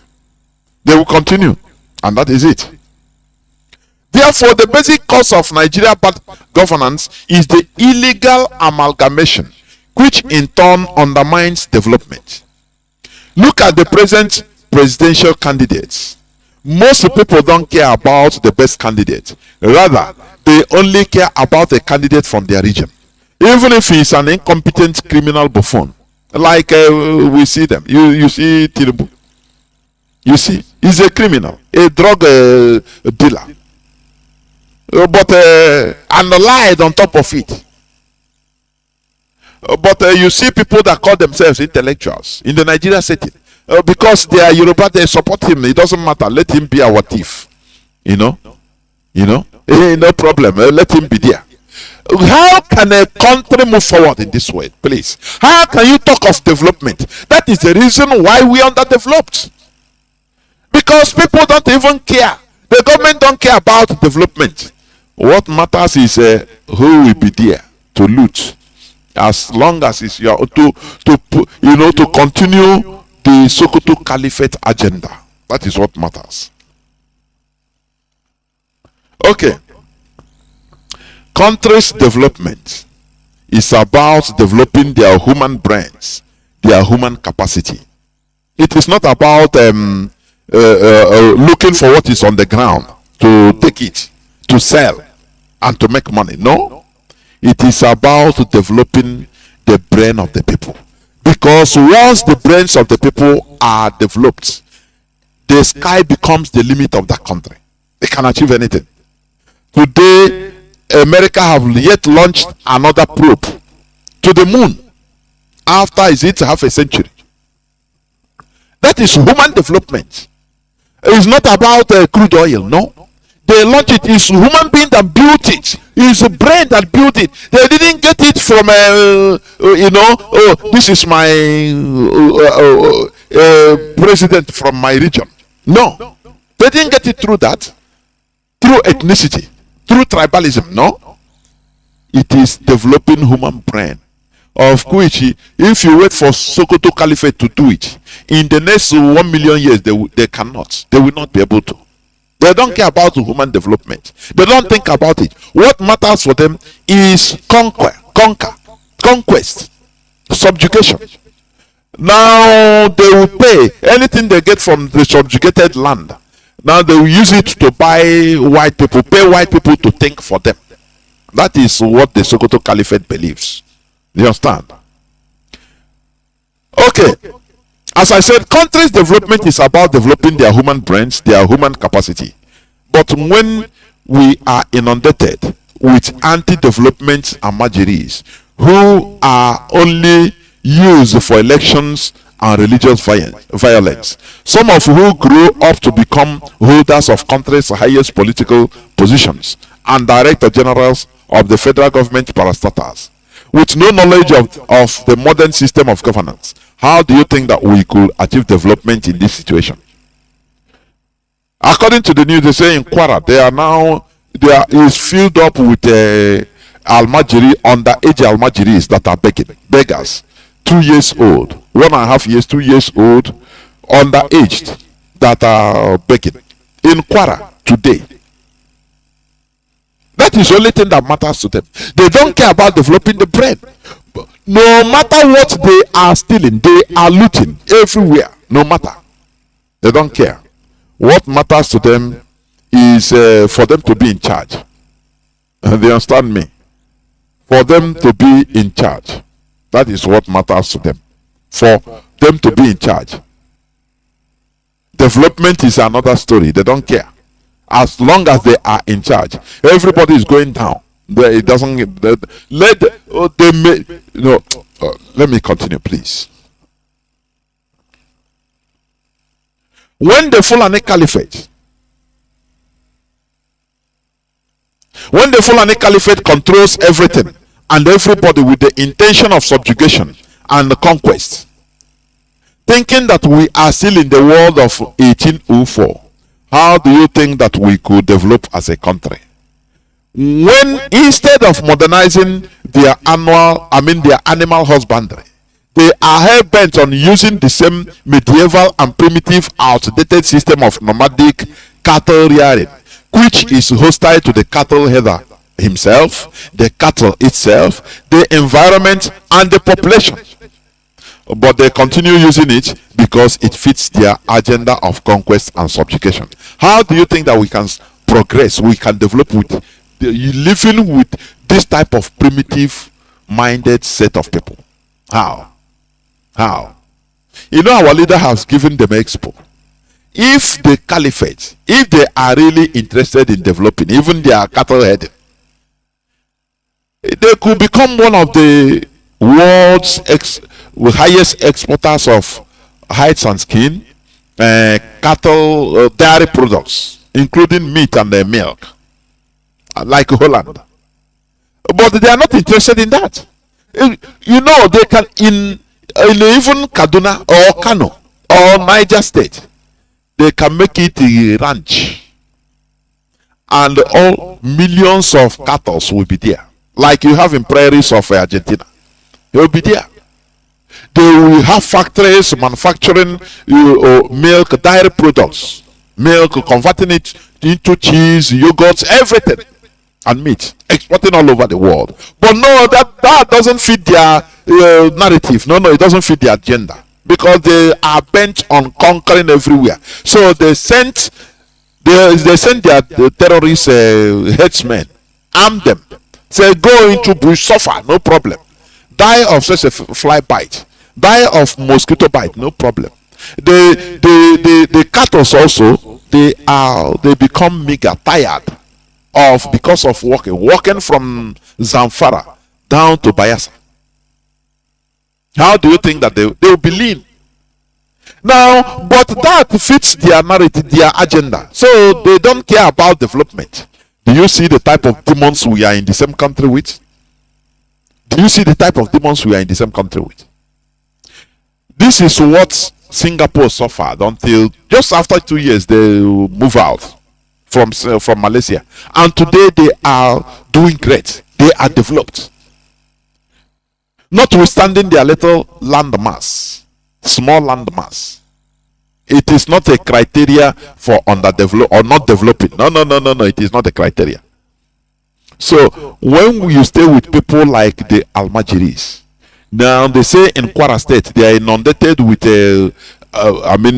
underage beggars, little children that are beggars. From there they are coming. If they come, what they are just they become, when they grow up they become Okada riders. They have been initiated, brainwashed as Fulani terrorists, as Boko Haram, that takes order from their Sultan of Sokoto, from their people. They don't know brain development. Just meet any Almajiri that is grown up. Just have a chat with him to know what is in his brain. You see that there is nothing in his brain, nothing. You see that we are living in a keg of gunpowder. We are living on a keg of gunpowder. You see that? They don't talk about. If you talk, tell Almajiri that, look, you see this telephone you are using, we can manufacture it. He will laugh and say, no, Allah never says so. Allah gave the power to the white people. So don't even as you are saying this, you are provoking Allah. Don't say it again. He didn't give us the knowledge of manufacturing. He gave us the knowledge of buying. Just let us beg Allah to give us money miraculously, in a miracle way, so that we can go and buy telephone from the white people. That is their mentality. How can we stay and progress in a place like this? How?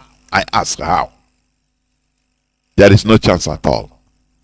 In the Nigeria setting, due to the continuous clash of civilizations, values, religions, etc., resulting to distrust, there is no time or space for human development, because the same primitive war of conquest started by Ottoman Danfodio since 1804 is still being waged by the Sokoto Caliphate, but this time in a different dimension, using the Nigeria illusion. We shouldn't continue to lag behind in this world of development while we have the capacity to develop our brains and contribute our quota to the world advancement. You know, when you talk all this, when you say this, some people might be saying, no, how can it be? You can't. But Thomas Sankara did it in 1983. Thomas Sankara did it against all odds. He stopped receiving any Western aid. Do you know that? And even the people, he took over power and inherited the people of 90% illiterates. And there, illiteracy didn't discourage him. Illiteracy of the people, of most of the people. Only 10% are literates that can at least read and write. But he went into work for you to understand, to know that it can happen. That there is nothing, no blockade. There should be no blockade to develop, to human development, only if the people, if the government, if the people accept or agree. Thomas Sankara showed it. He showed that it could be done. Do you understand? And in 4 years of his tenure, in 4 years of his tenure,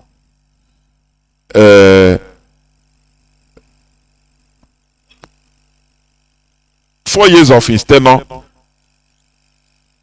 Thomas Sankara converted a very hungry, miserable country that lives on begging, on handouts.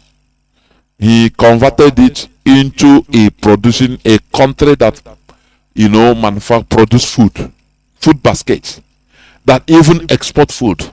People were eating belly food, and they are exporting food to other African countries. Railway line, they built railway, 700-kilometer railway line locally. Any place, any community the railway line is passing, the people will come and build it. They will come out and build it.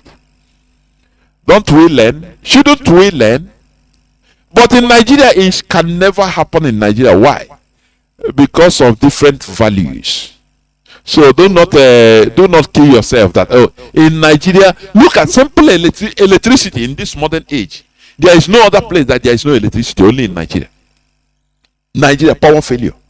I saw news, I say Enugu residents, they protest, they hold, is it NEPA? What is their name? Hostage for power failure for 5 months. They were without power for 5 months. Do you understand? A country where people should work. A modern country where everything is about electricity. Nigeria don't have electricity. Don't you see that there is something fundamentally wrong there? No, if you don't see it, you are simply stupid. You understand me? So it is high time we call a spade a spade. We can never develop under the Nigeria setting. All that matters to everybody is about your own, about looting. Your tribe person will go and loot. That is what matters to people. Development is not in the dictionary of Nigeria. Okay, they'll tell you this is Nigeria. Carry that to your development. I beg, put them inside pocket for yourself. Make we capture money first. Do you understand? This is where I'm going to end this program, and I will open my lines. But before I do that, I will go into few minutes break. When I come back, I will open my lines and people will start calling in. Please don't go away, please. From one place to the other, and to cultivate that culture in our people, while at the same time bringing the Fulanis in one fold and try to arrest their traditional practice of moving from one place to the other. And that is very big, an uphill task. But I think we can communicate with them more, because to them they don't have borders from Cameroon to Nigeria. But that's the thing, Excellency. How do we ensure that those who will be participating in this federal government largely funded program will be Nigerians? In terms of the funding? No, in terms of the operations. We're bringing Fulanis together. The issue of misconception, I said there is a lot of mistrust and misconception with regards to the Fulani man. The Fulani man is a global or an African person. He moves from the Gambia, from Senegal, and his nationality is just a Fulani man. And as a person, I may have my relations in the Cameroon. but they are also Fulani men. I have relations because from the maternal side, I'm a Fulani man. And that is why we want to educate people. A Fulani man sees himself as a Biafran, as somebody coming from the Niger Delta, because he speaks the Niger Delta language, which you and I don't. And of course, we would have to just take this as part of our own heritage, something that is African, and that we cannot just close the border and say the Fulani man is just a Nigerian or this. No. In most cases, the crises are precipitated by those outside Nigeria. When there is a reprisal, it is not the Fulani man within Nigeria that causes it. It is that culture of getting revenge, which is embedded in the tradition of the Fulani man, that attracts reprisal from all over the If I understand it, does that mean that those Fulani men who are maybe domiciled in other countries who move around, they can come into the country and this plan will accommodate them as well? Yes, that's what we want to do. But it has to be done through sensitization, telling them you have to buy in the project, and you use the language, the culture itself to be able to convince them, away from the mistrust where the whole system of transhumance or pastoralism is criminalized. Criminalization of pastoralism is the problem that we have with this project, and it requires people with passion who understand them and who they believe in, people like us from that part of the country, to say yes, we have this. Because today there is no limit to the accusation that this and that has happened and it is the Fulani man who caused it. There is no tribe that is not that you don't have this criminality in, but certainly the way and manner we do it is really excavating the crisis and the problems. Will there be any form of documentation of all the people that will be, yes, we are taking that. Oh yes, that is going to give Nigeria the opportunity to really have the best in terms of documentation in the demographics, because as I said, the Fulani man settles anywhere he can feed his cattle, and so if they are put in one place and they are made to understand that this is to save them and their animals, they are exposed to the vagaries of the forest and what is going on, cattle rustling, killings and what have you, and that's why it is important for them to understand that staying in one place is good. And of course, in terms of the best practice of carrying the cows and the let's stay with that security angle for a bit. Is there going to be this plan going to be a fenced enclosure where anyone who comes in is secured, so there is no one that can just come in from anywhere else? No. It is going to be a colony, and a colony does not require a fence. You will understand the reason why people are concerned, because of all the security issues that have been happening over time. So if these forests are there anyway, if you don't occupy them and create a colony out of them, they create places for the criminals. And today, that's why you have the Sambisa forest, because it is not being utilized. But Your Excellency, much as yes, I mean, they are fantastic. We have met a lot of them who are Fulanis as well. But the concern too is, why should federal government use resources for this country to accommodate Fulani men who are not Nigerians? You see, as I said, we are already accommodating them. Do you delineate and then really know who is not a Fulani man from Nigeria? They are all Nigerians, because I said their identity, their own citizenship is Nigerian, even though we have relations all over the world, all over Africa, and so presumably they are Nigerians. I think you get me. That is the misunderstanding. They move from one place to the other, and they have relations, kith and kins in all the parts of the country and even outside the country. So that's why our own population is fluid. You can certainly not say this is the population of Nigeria. These same issues were raised in NEC, and NEC admitted and accommodated all of these concerns and said, yes, we will do this. All these issues, there were some, you see, when decisions are taken, you don't give a dissenting view. It is a decision that it should be done, and state will look at its peculiarities and what it wishes. So for some of us, we think it's a very good thing. We can even say we will accommodate all the Fulanis in Bauchi if you want, and then we'll be taking their meat and their products to you, and then we'll make a lot of money. Okay, so one of this, yes. Let's just transit, maybe a little smoothly. How will this plan help the Bauchi meat factory? Thank you very much. We have a Bauchi meat factory that has become comatose. We had stores and we have facilities all over the country to Lagos and Port Harcourt, but it was abandoned. And we believe we have ranches that were owned by the government. That's why I said the private sector must come. And then, of course, all the facilities, water, and the new grass that we are trying to develop using the Chinese technology, that it doesn't die and then it boosts the protein content of the animals. So we believe both pork meat factory can serve the protein needs of the country by really preparing the meat and all the T-bones and whatever steak and that we can send to the hotels and so on and so forth. And then of course the animals are there. The Fulani man will know that he is getting value for money for his products. The only problem is the issue of making sure there is grass. Once the place dries and during the dry season, they will move. And that's where the issue of grassing and the rest comes in, and we need technology to do that. We need to cultivate that culture in our people, while at the same time bringing the Fulanis in one fold and try to arrest their traditional practice of moving from one place to the other. And that is very big, an uphill task.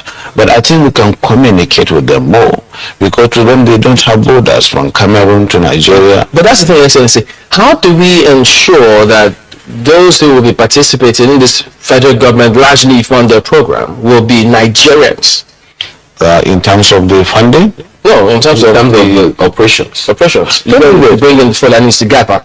The issue of misconception, I said there is a lot of mistrust and misconception with regards to the Fulani man.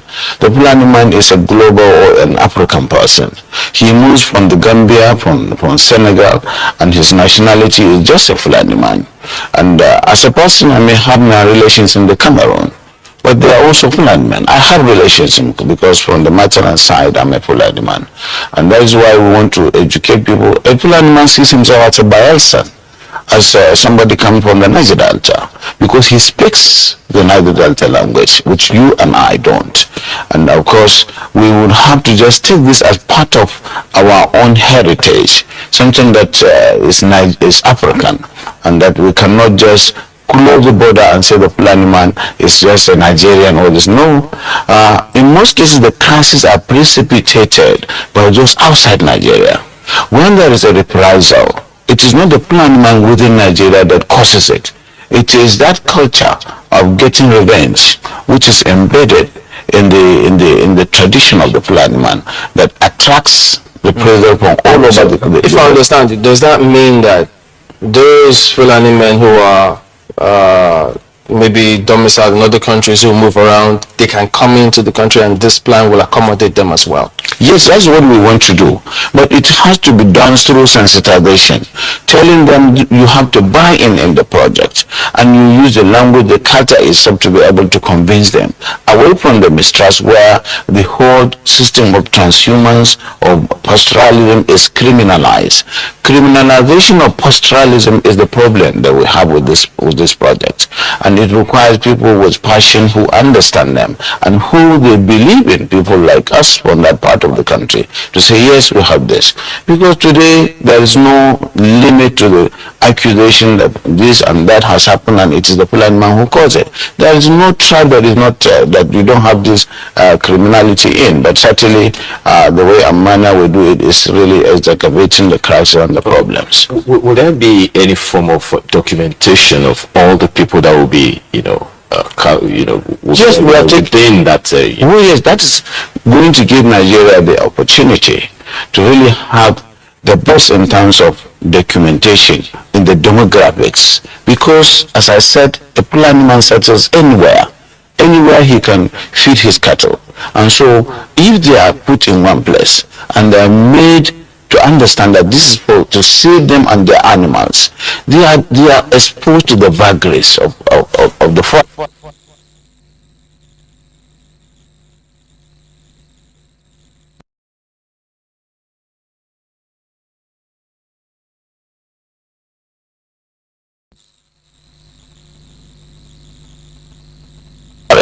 And what is going on. Ako, Mazi Umoja. Ako, in Igbo word means wealth. Mazi in Igbo word means Mr. Umoja means children of purity. Pure children. Children of purity. You know? Now I begin to look at this word, and some people say we are from Edo State, we are from. Then I took a step more further to actually see how we are related to Benin. Now I took a step more further to check how close we are to Edo State and how close we are to Anambra. And as an Eka person, it will take you some minutes to travel from Ekaland to Edo State. It will take you an hour to travel from Ekaland to Anambra. You see the distance. Now, why is it that those that we are close with, we are not in any way related to them, both in our language, everything that we say. Now, you tell me I'm from Benin.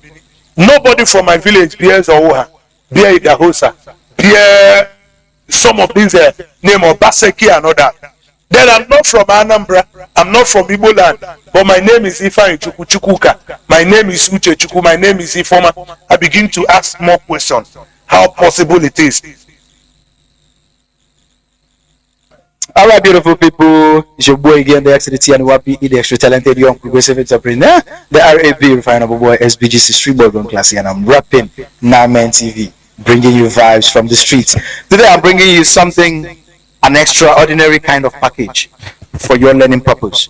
I have a brother here who is from across the Niger, but then I will allow him to make the introduction for you so that you will understand how far we are willing to go in the project to unify Igbos now.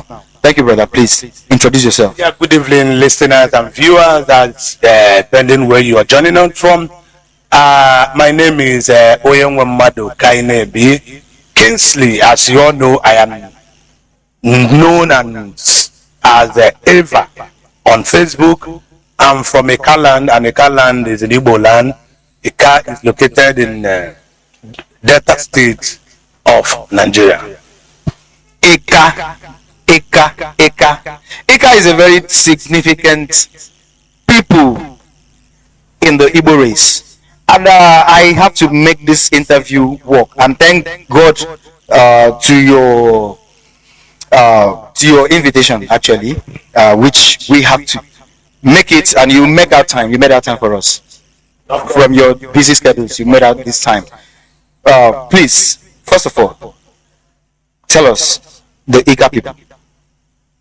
What brief history can you tell us about the Ika people? Yeah, my brothers, you all know the cause you are into is a cause that every one of us are actually fighting to make our people understand that we have been living for a very long time. We have been living in denial, in self-denial. We have been living in lies. And because no one has taken it upon him or herself to question some of the information before us, they have lived to become truth, in as much as, even though we all know that some of those informations are false. Ika is part of Igbo, and Ika is located in Delta State, a geographical location area carved out to name Delta as an identification in Nigeria. So Ika is Igbo, and Igbo is Ika. This is what I can tell. We have a unique culture. We have a unique tradition. We are people that are so hospitable. Things you will see in our land are things you will actually see across the Niger, coming to Anambra, Imo, Owerri, Abia. When you come to Delta State, you find similarity over 90%. This is who we are. Ika is nothing but Igbo. Ika. I keep repeating this name because, first of all, I'm passionate about this project. I'm passionate about the Unified Igbos now.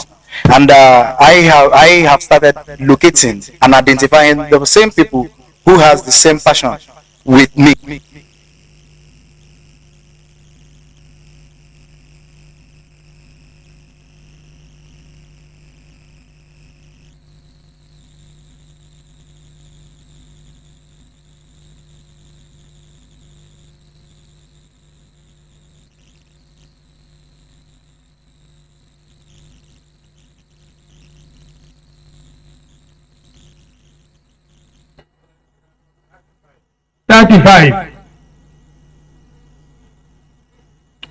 And I have traversed the whole of this country.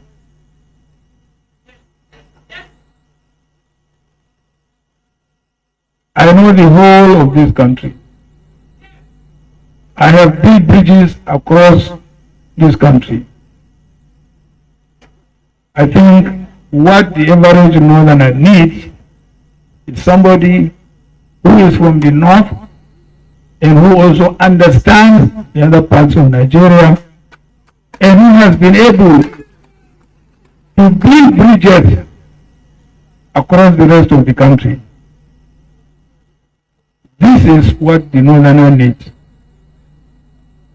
He doesn't need a Yoruba candidate or an Igbo candidate. This is what the northerner needs. So I believe I stand before you as a pan-Nigerian of northern origin. Thank you very much. Wearing Kwande Sarkin Kwande or Professor Ango. 35. And I have traversed the whole of this country.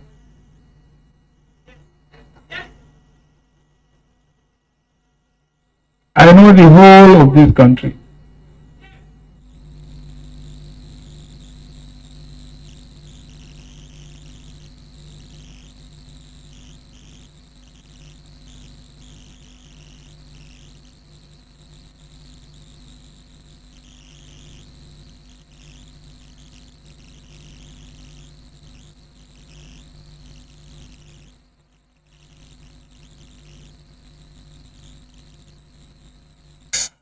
For Nigeria's unity.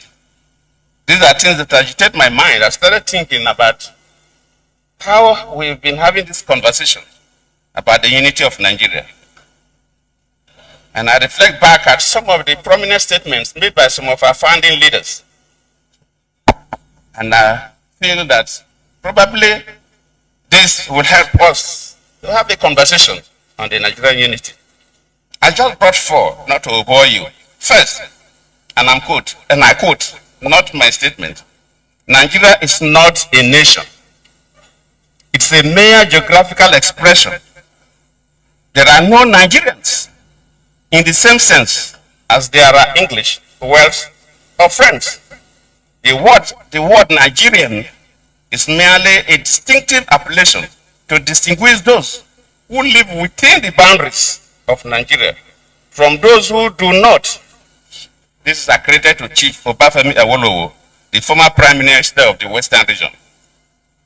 The second one, and I quote, it is true that we politicians always delight in talking loosely about the unity of Nigeria. 60 years ago, there was no country called Nigeria.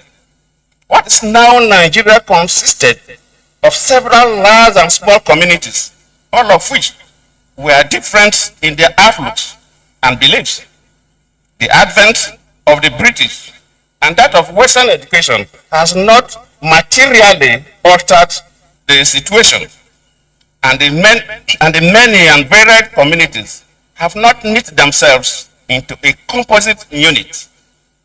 This is accredited to Sir Amado Bello, former Premier of Northern Region.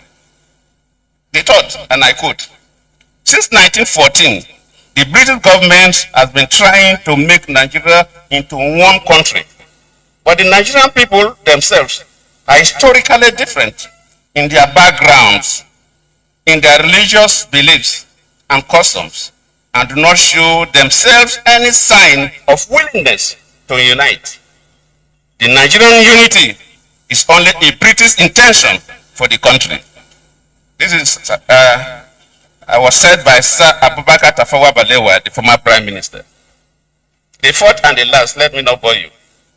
And I quote, each of our three regions is vastly different in many respects, but it has this in common, that despite variety of languages and customs, or differences in climate, all form part of one country which has existed as a political and social entity for 50.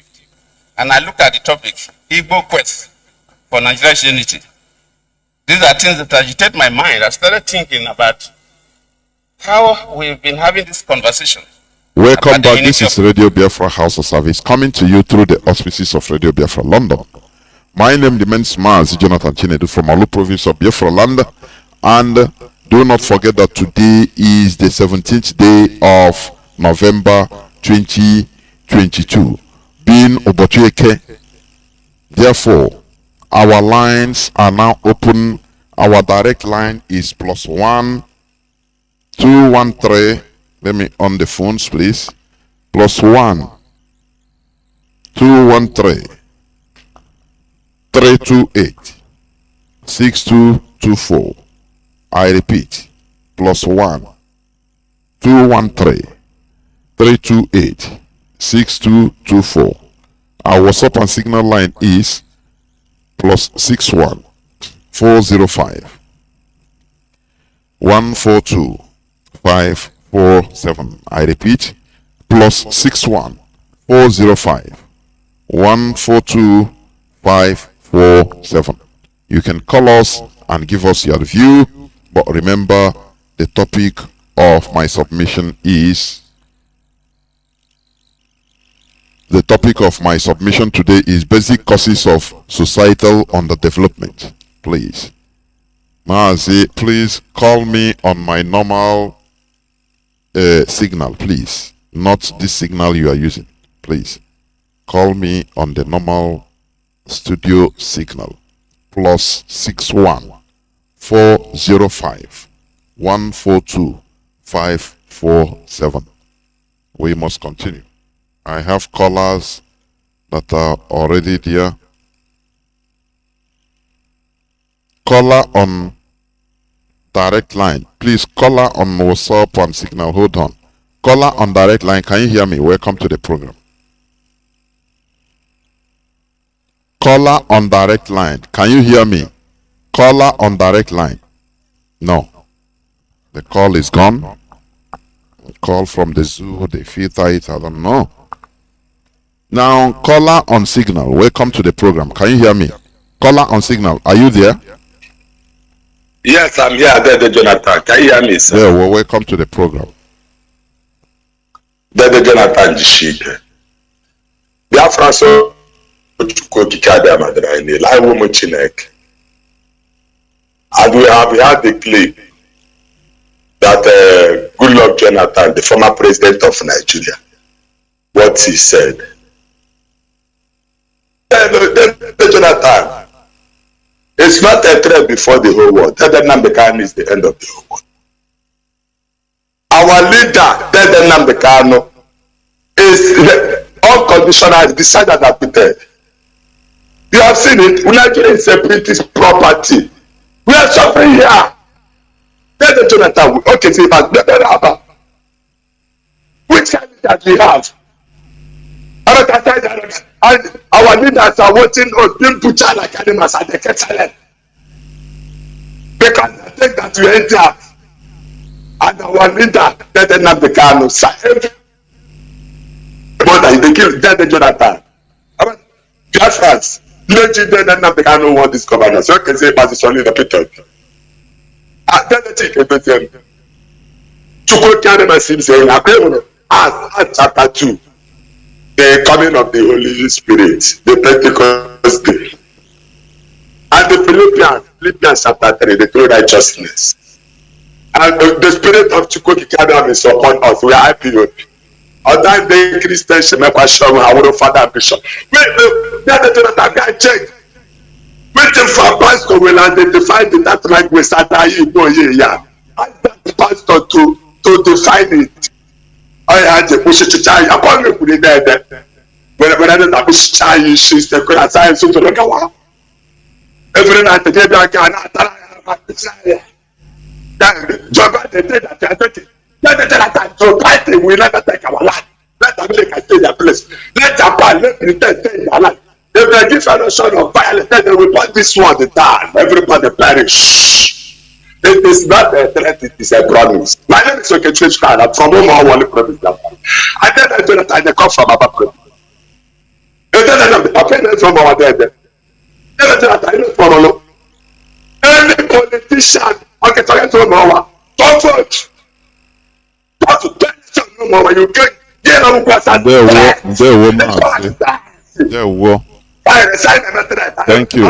Thank you very much. Caller on WhatsApp.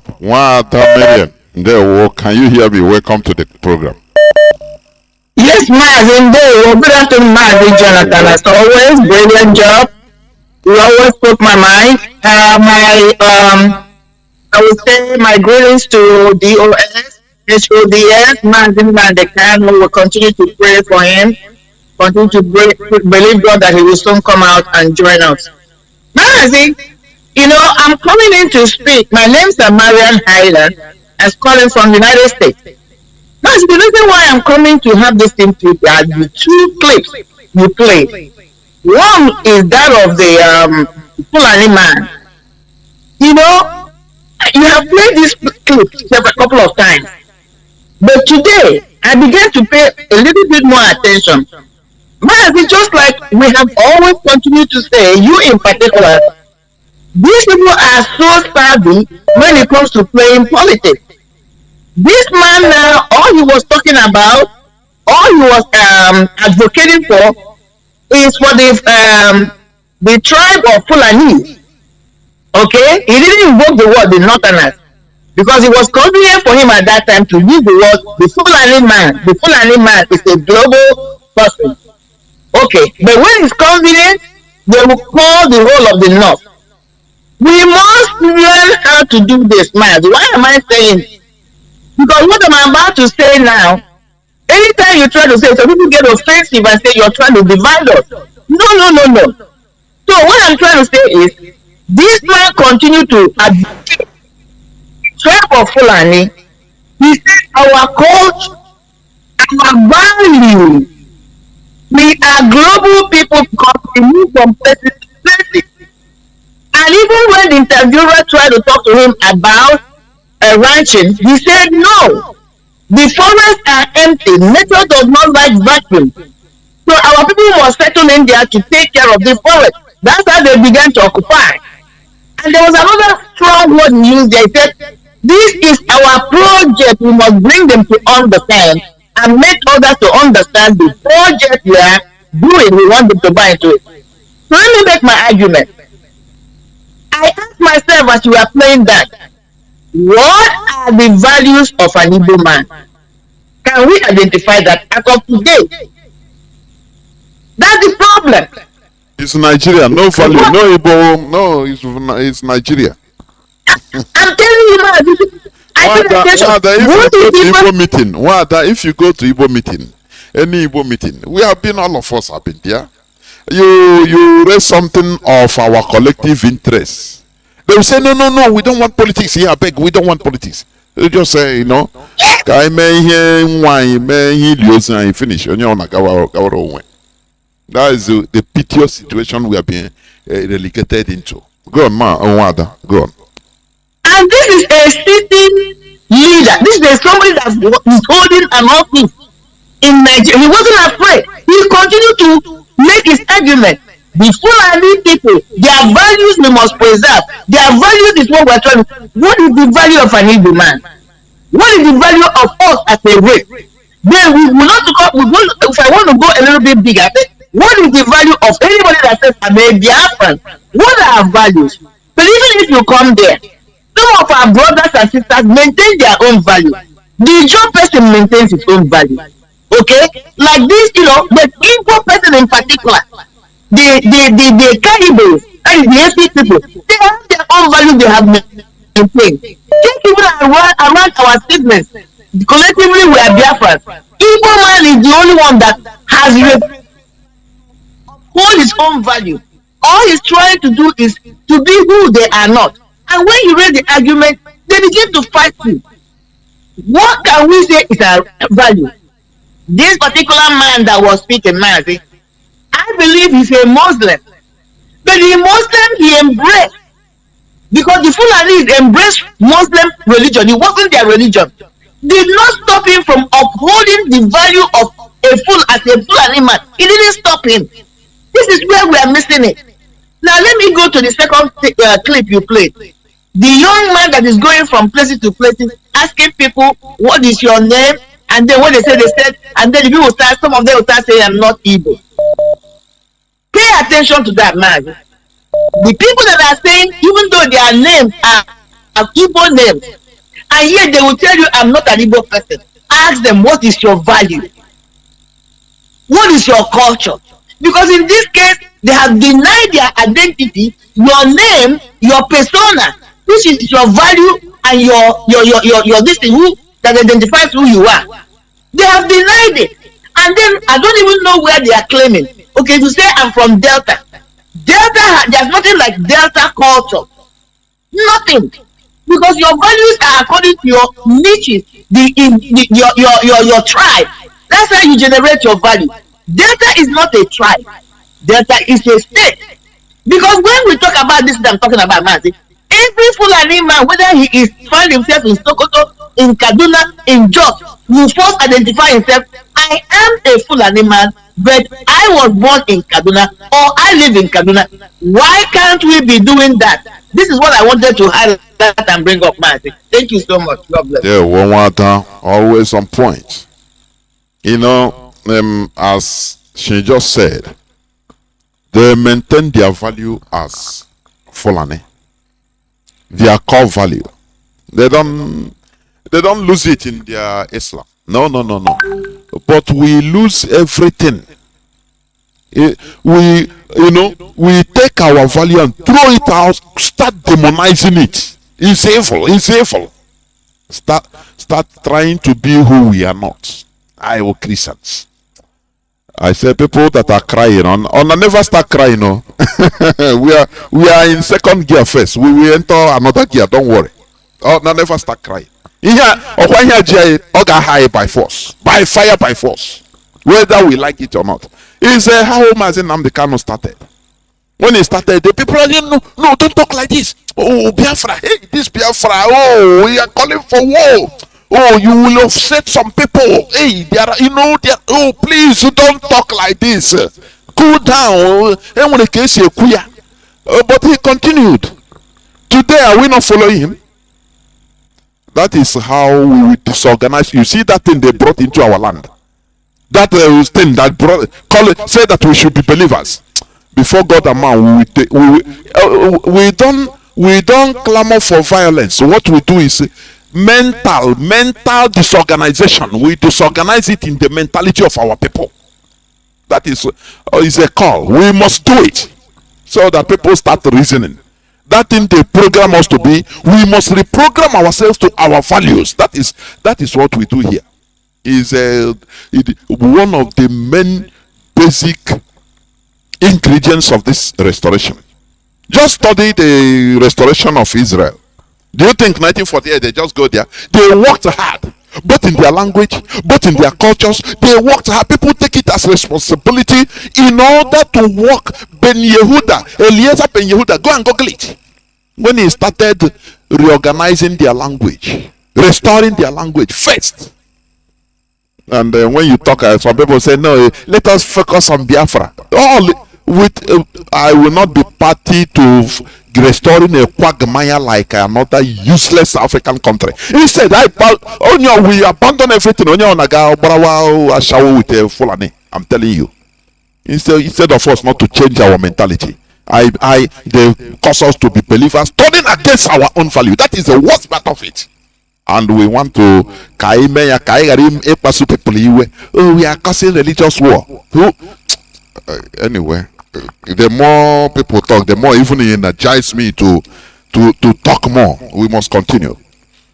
Caller on signal, welcome to the program. Can you hear me? Yes, Mazi Jonathan.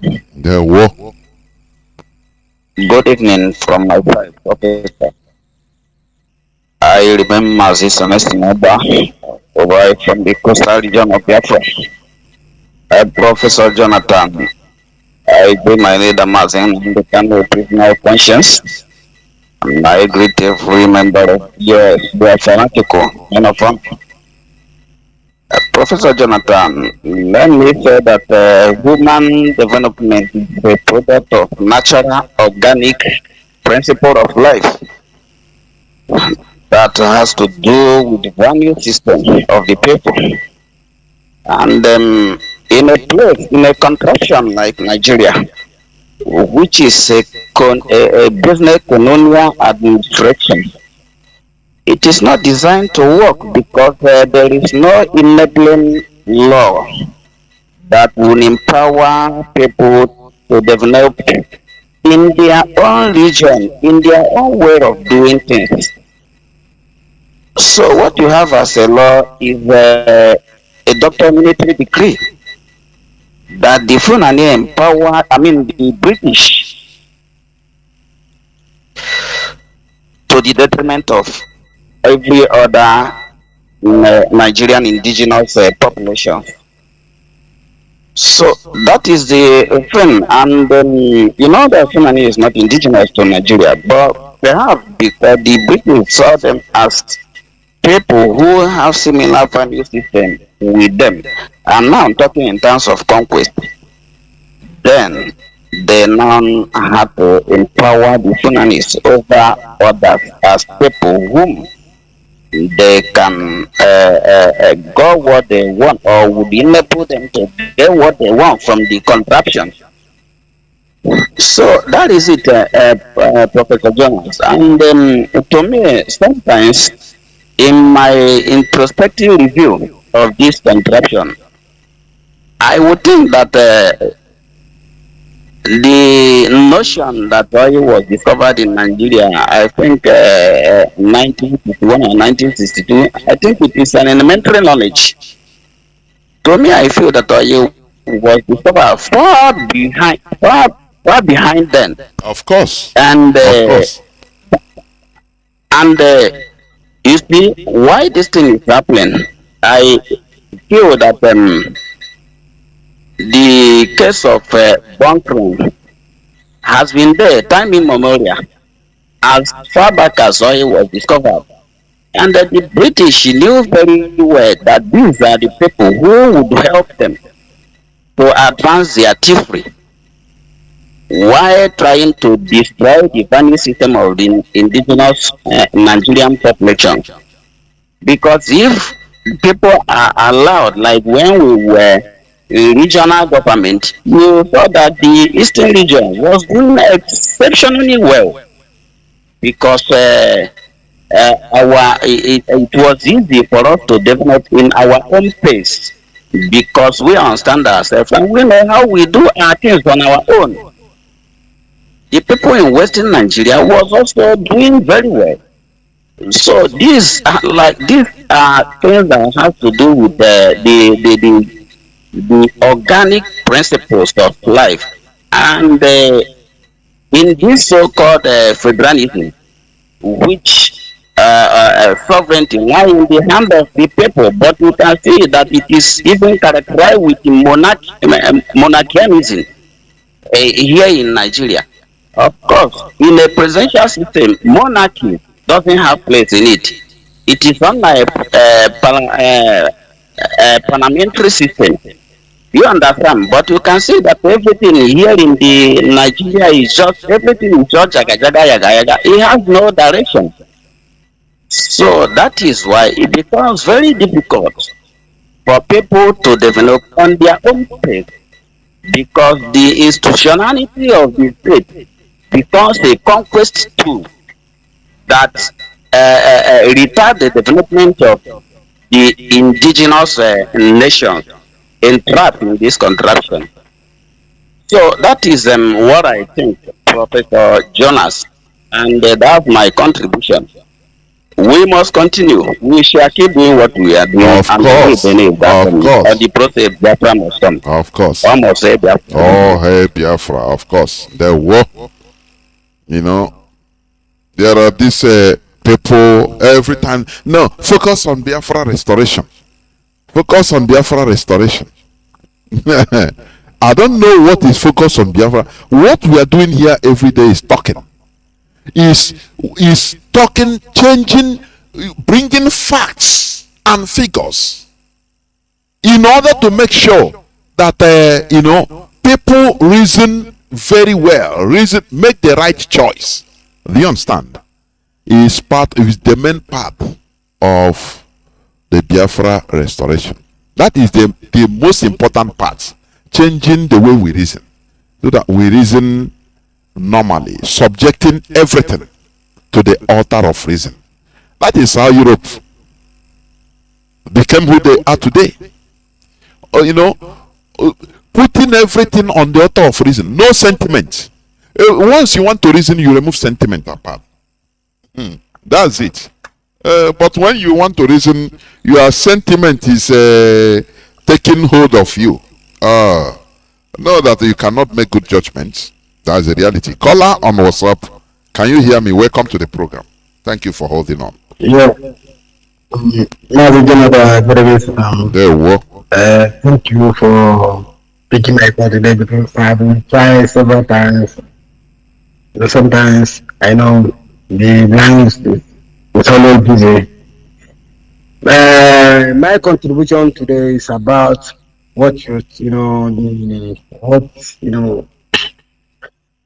I have been listening to you for several times for many, every evening I'm always trying to, make sure that I will, listen to Radio Biafra. What you teach about human development, I just want to contribute on that. And I see it that our people, first of all, my name is Sifa Chiku. I'm calling you from Italy here, But I just want to say something about human development. Our people have forgot everything about, what can they do to help and develop the environment where they are. Which our own grandfather they did it and they show us as an example. Even the food we eat today, even things that we are using today, like like a cutlass, for everything, is what they make that they manufacture that with their little understanding they have. But right now, when you go to our place now, when you see everyone want to make money, everything's all about money. I want to boutique, none of them sit down and think of what can I do, what can I manufacture, make people to see. And I know sometimes I think that I don't have to to blame them, but the kind of government that we have in our country, they don't patronize them, they don't help them. But right now, Mazi Cinedu, what I want to tell you that our people, we have lost it all. All we are thinking about is only money. We don't think about development, human brain, how to use our brain to manufacture something, how to make things happen. It is the system that put us into that. Mazi, let me tell you. You know, there are many things that are contributing it. The most principally it is the system we found ourselves. How can you why wouldn't people think about Ibutike? Whereas, you know, you see, even in our communities, you see somebody will come with flashy car. No person asks, what do you do? And he will spray money. If he will start maltreating people that have no money, and people are praising it. So it is a system. Okay, now you see politicians, they use these people. They use people like you know, musicians, politicians. They shower them money. They shower them with money, and they promote them. And what do you think that young youths will do? You know, when youths, people, children, they always believe or they see and adore, and they adore what they see. They cherish what they are exposed to. That is the thing. When we are not the system, Nigerian system doesn't encourage hard work. Politicians, they are the politicians. They are the people that drive the biggest cars. They are the people that follow them are also driving the biggest cars. You know, you go to see churches, so they are the GOs drive. They live flamboyant lives and they encourage miracle money. It is ritual. That's it. Why won't everybody? People will come and give testimony. Oh, see, did you pray for me? Now I am boutique. What do you do? People don't ask. And the so-called traditionalists, they are learning this now from the churches because that was how they grew up. Miracle money. So now when you say go back to your roots, your value, upholding our value, they say okay. Now they go to Isiokite, only for money. All that matters to them, money. But that is not our value. Do you see it? So that is the system. Biafra restoration will start from the grassroots, and that is what we are doing here to make us start thinking about, you know, thinking like ourselves, going back to our real selves. Not this everything is equal to money. No. How we live our lives, that is what we do. Thank you very much, my brother. Mazi, thank you. Before I hang up, I just want to let you know. When I was growing up, I was a little child, and I see how our grandfathers, how they teach us how to grow up, even how to make some things we used to eat, even the food item, yam, everything. The richer people in my village are farmers.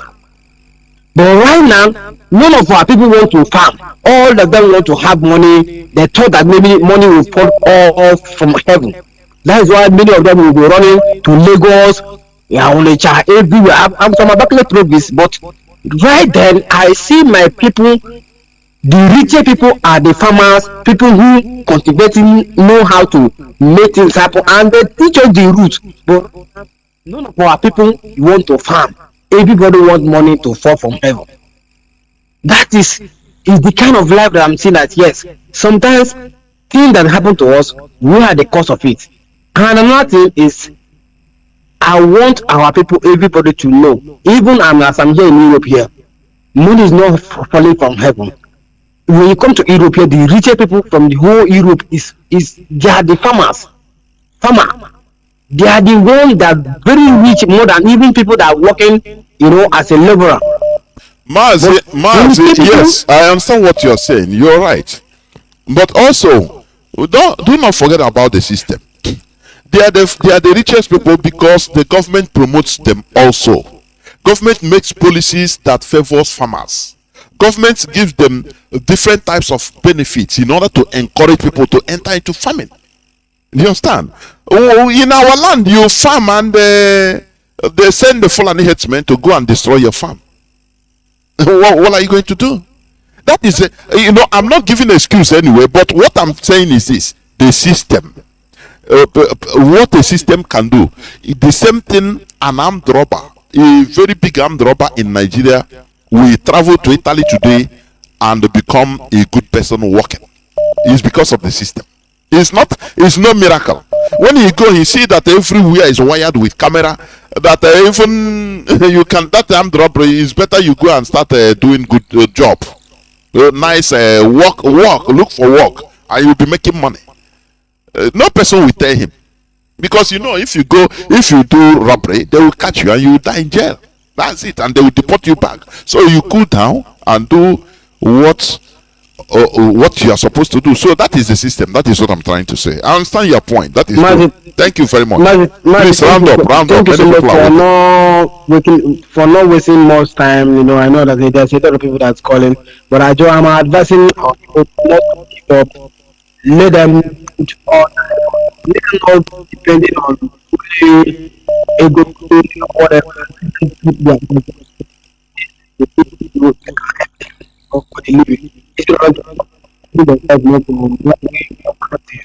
But I'm very sure that when Biafra come, everything will change. Thank you very much, man.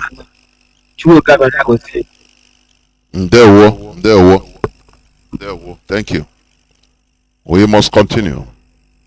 Caller on direct line. Welcome to the program. Caller on direct line. Can you hear me? Good evening. Welcome. My name is Pirmen Chika from Odin Baba, a trained operator there from Mazi. I give you tonight, all of you, not easy.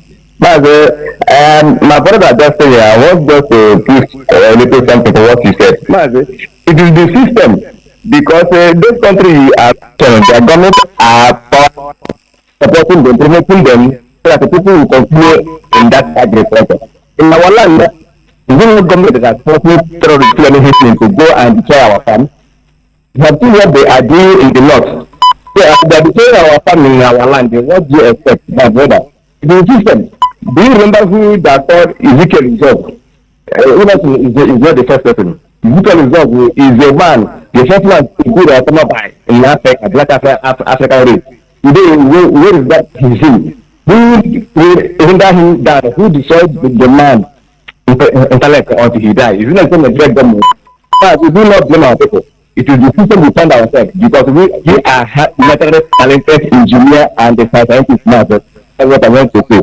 And I think about the play we just played. The man is trying to let people know that Fulani, they are wanderers. That means they are traveling from one place to another. You know that they are in Nigeria. Now they have traveled from Nigeria to another country to go and stay. Now what they are trying to do is to bring all of them back from all the whole African countries to come to Nigeria and stay at their homeland. You see the kind of politics Fulani play, because they know that the indigenous people in that land are vulnerable. They cannot understand the good on the world. Even the journalists who are asking questions. There's no anything. There's nothing in the office in order to understand where this man is going. So they are a master planner. They know because if any IPAB or Hamadike put a stop in their move, which means to imagine by this time we have gone. Because nobody can match Fulanese. Nobody can match them. Nobody is telling them what to do and how to do. They know it already. That was why they need to conquer Senegal, where they are staying. Conquer Guinea. So these people, they are master planner. We are the one that claim they are back. We are the three back. We are Fulanese. The Fulanese, they are master planner. They know what about politics. Not to play that overall settlement of their race. Do you know that the scene, even up to today, some Igbo tribes, speaking tribes in Biafra, are still denying themselves they are not Igbo. And if I may ask, anybody who comes to Igbo, you answer fine. You answer him doesn't. You answer Kechi. You from the landed, which part of them are in Ledo. You this time around, you don't know your identity. You are not an animal in the forest.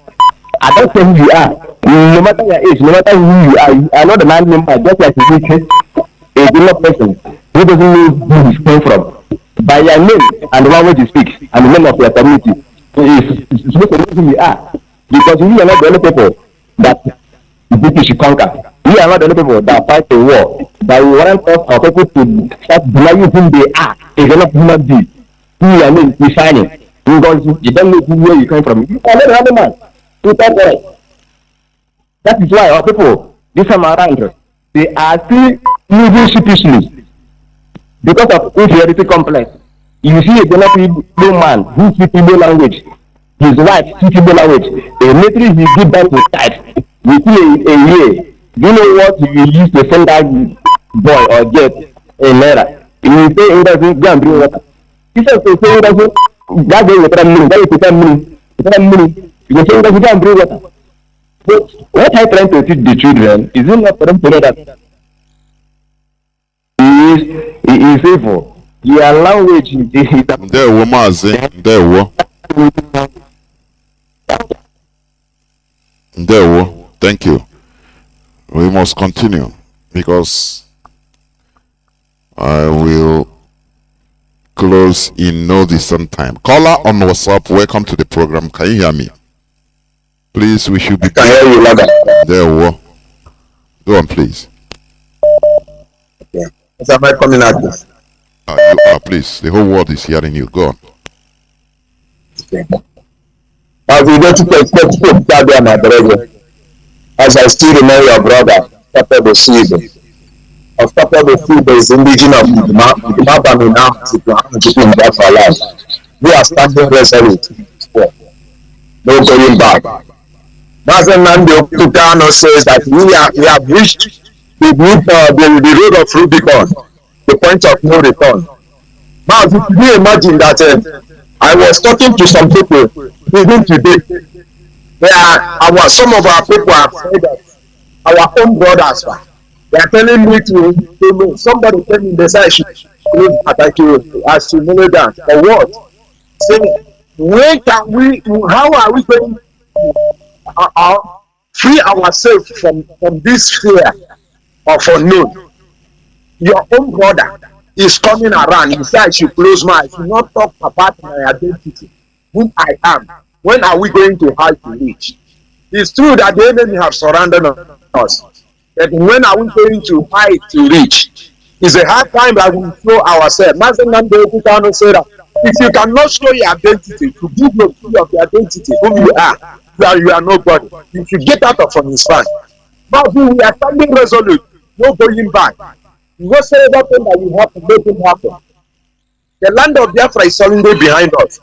The problem we are having is our brothers, they have used all of their body, both their head and their neck, to grab another man's culture and demoralize their own.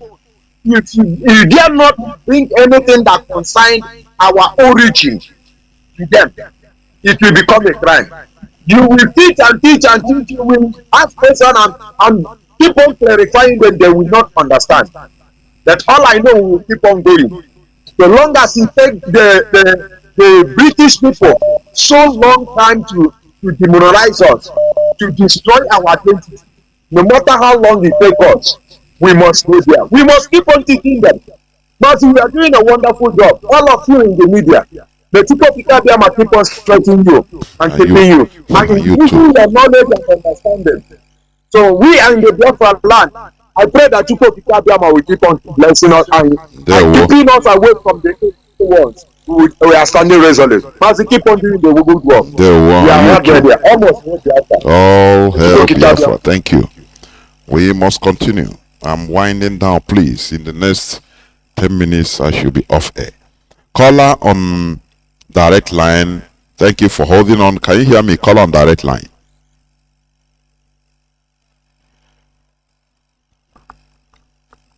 Caller on direct line. Caller on direct line. Can you hear me? Please go on. Yes. Yes, go on, please. Go on.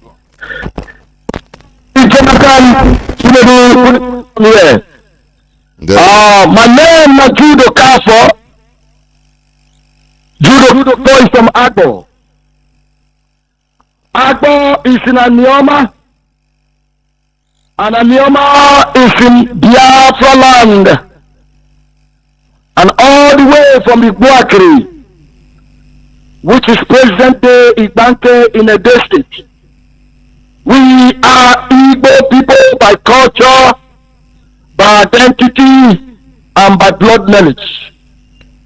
Just like what my brother just said on the clip he played, Mazi, Jonathan, he illustrated to the world and said from Ikalan to Benin, it's like 20 minutes journey. From Agbo to Anambra, it takes you like 5 minutes to an hour.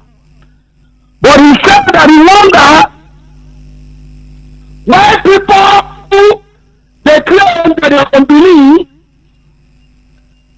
that they don't answer the same name with the people they are close to.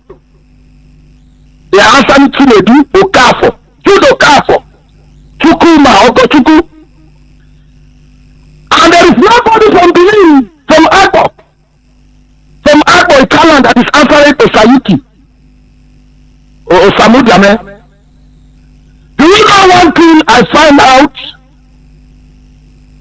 Because I thank God for Radio Biafra, because I was once ignorant before 2012 when I started listening to Radio Biafra. To the greatest teacher of all teachers, the greatest professor of all professors, Mazi Nnamdi Kanu, changed my mindset. Because I used to call somebody who so powerful from Anambra State. I'll say, you don't know that is the man when they for Palace Street here. He didn't same man with me. But I will call you, you don't know that is the man across the street here. But Radio Biafra, I've cleared my ignorance. Today I am a human being. Because my leader Mazi Nnamdi Kanu taught me that what makes you a human being is the ability to reason, to think as a human being. Today, I can categorically say that I am an Igbo man. Judo Kafo. Go to my town in Kaland. We have a K.A.F.O. Orient Corps. We dress like an Igbo man. Our ordinary and easy something. You see what problem is? They are trying to divide the Igbo race right from time immemorial. That is why they created Midwest. And I asked my grandfather, why did they not create the Middle East? And put us in Middle East. Why did they have to put us in Midwest?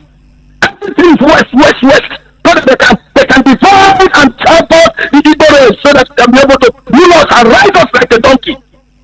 So that we cannot hear the people, so that we cannot speak with one voice.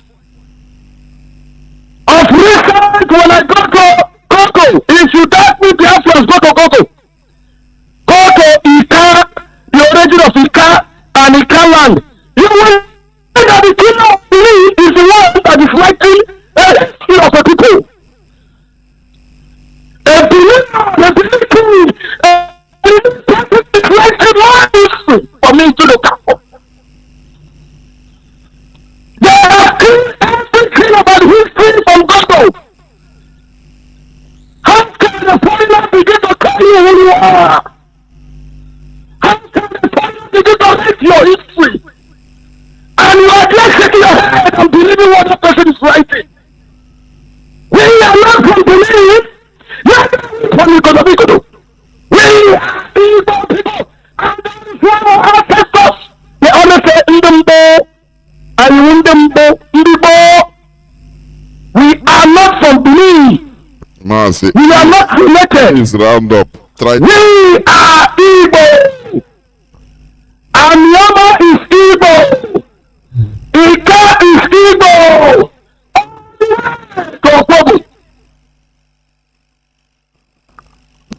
That is why we are fighting for Biafra. So that we can think and reason like a human being. Because nobody will write our history again. Rather, we will write who we are. We will identify ourselves. Where we come from and where we belong. Mazi, let me leave the floor for other people to come. May Chukwu Abiyama bless you. And all of us will live long to see Biafra in our time. in the name of Chukwu Okike Abiyama's name I pray. He say. Thank you very much, Mazi. Thank you and remain blessed. Caller on signal. Can you hear me? Please be as brief as you could. Caller on signal. Yes. Yes, I can hear you, my comrade. There we go. I hope I'm coming out clear. Are coming out crystal clear. Thank you very much. Biafrans worldwide, I greet all of us. Good evening, good morning, good afternoon, depending on your time zone.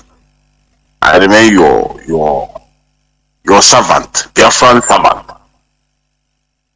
Mazi Cinedu,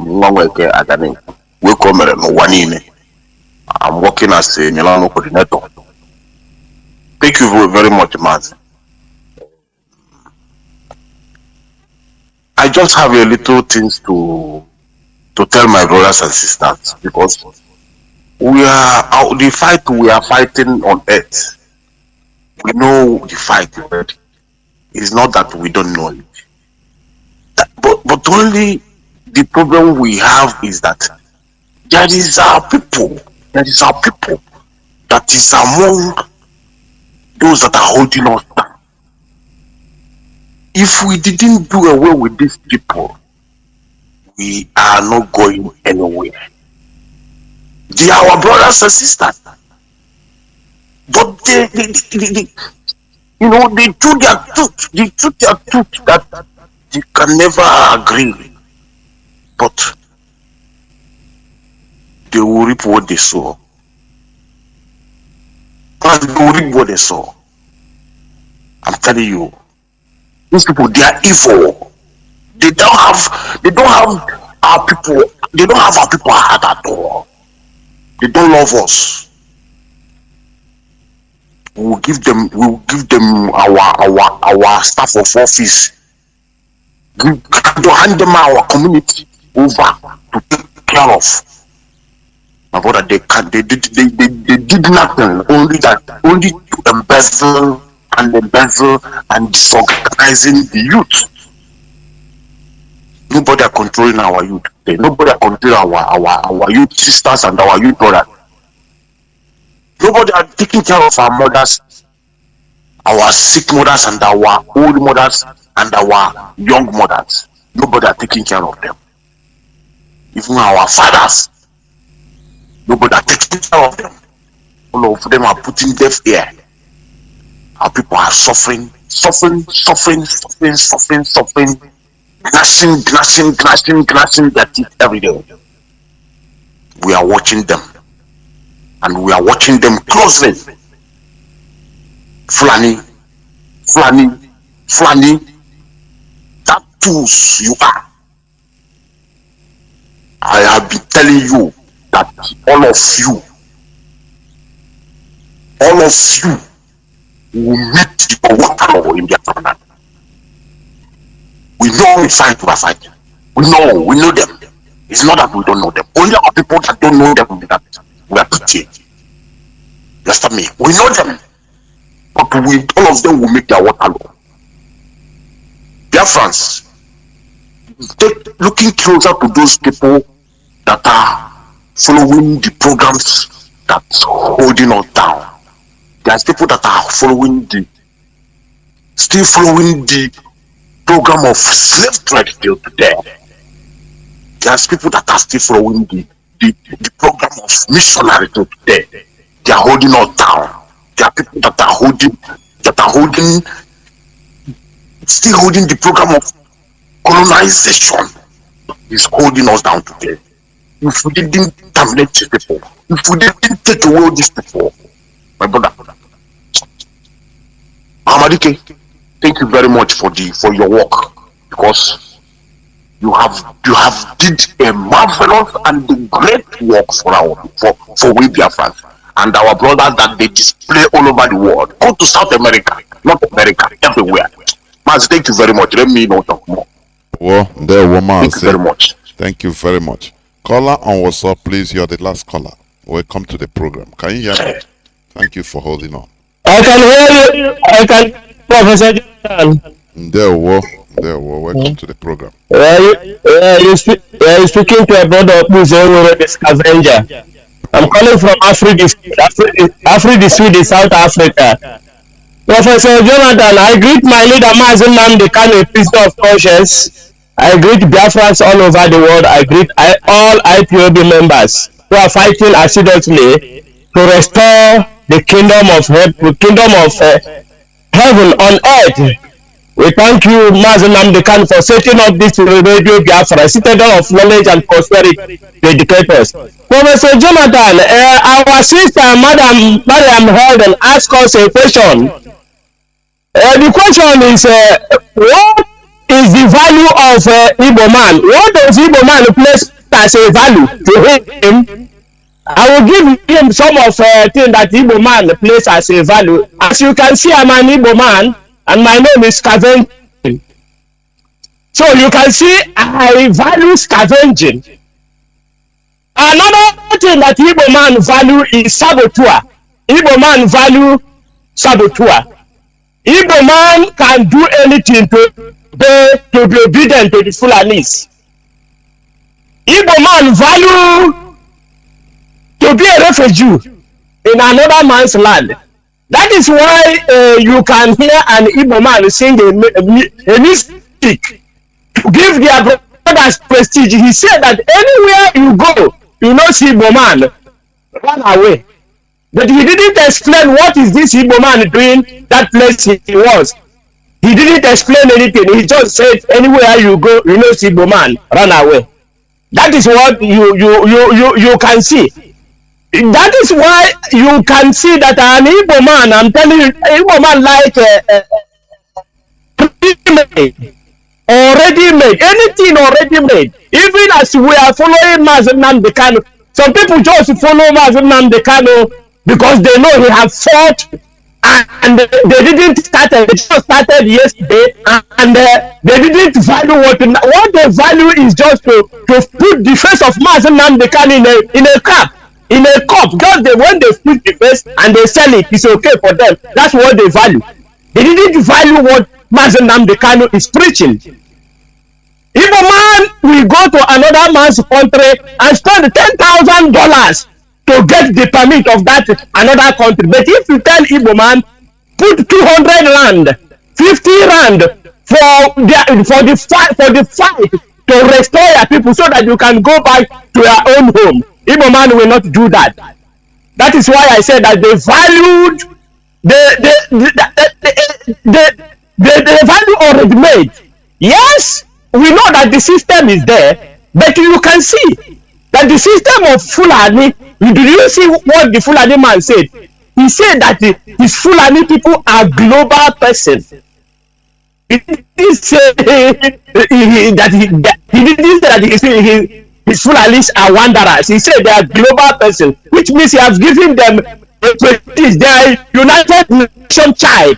They are UNICEF. They are United Nations child. They can live anywhere, and that place they can live is Biafra land. That is where they can come. And they say where there is vacuum, they tell you. Then you ask yourself, where is that vacuum? Is there any vacuum in the United States for them to go? Is there any vacuum for them in Middle East? Is there any vacuum for them in Europe? That place where the vacuum is Biafra land. They have told you that you have a vacuum. So what are you still waiting for? To fight for your land. What are you still waiting for? Igbo man, anywhere you go, you know Igbo man run away. And then what are you doing that place that you run away? Igbo man, rise up and fight for your right. Rise up now, Biafrans, rise up. Still today, you can still see one of our brothers trying to tell other people that they are Biafra. This is a word you still hearing in 21st century. So upon all this, their professor, upon all this education, if you ask them, they say, no, University of Zik, Ahmed Bello University, it's a university. I study political science, I study geography. Even some of them go to study aeronautical engineering. But they know that there is no plane Nigeria have. They went and do that course. Can you see what they are doing? Can you see what these people are doing to themselves? And that is why we are fighting that the only way is to get Biafra. And when we get Biafra, we can sit down now and marshal out. Professor Jonathan, don't mind anybody who said, no, you mustn't talk about this, you must. But at the same time, they will tell you that when you take something from a dog, if you pick out a police, you must show him. That is what you are showing first, for them to know the picture, the green picture of where they are going, for them to know what we are talking, for them to know what we are planning, our plan ahead. That is what the IPOB are for. We are not hiding anything. Everything is on open parlor. Open. That is why we shout. We don't hide anything. And that is why they take advantage. But we are not going to stop. That is a story. It's a village speaking. You cannot stop. We will be talking all the time, educating them, teaching them, telling them the implication. Because tomorrow now, after when Obi have failed, he will come back and talk to us like Jonathan, medicine after death. 6 years, he didn't talk anything. He didn't know that Nigeria is a major geographical extension. After they have disappointed him, he's now wearing big cap, going up and down.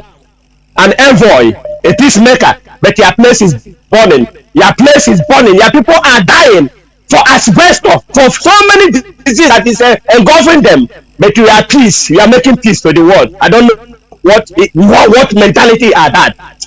Thank you, Professor Jonathan, for taking my call. Biafrans, I love you.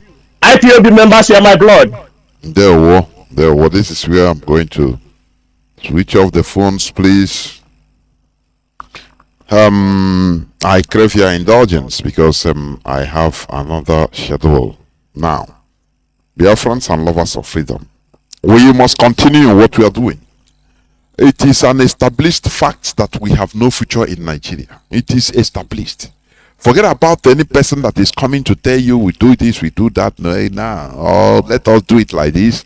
Nigeria, we can repair it. That is nonsense. There is no way we can, get together or get along with the caliphate. It is impossible. They have their values, which is contrary to ours, and ours contrary to them. So there is no need forcing. I have said it here. Singapore, they tried with Malaysia and it didn't work for 2 years, and they have to let go. They say we have tried but it cannot work. If we want to continue to be a developed country, we must separate, and they did that amicably, and today the two countries are doing well.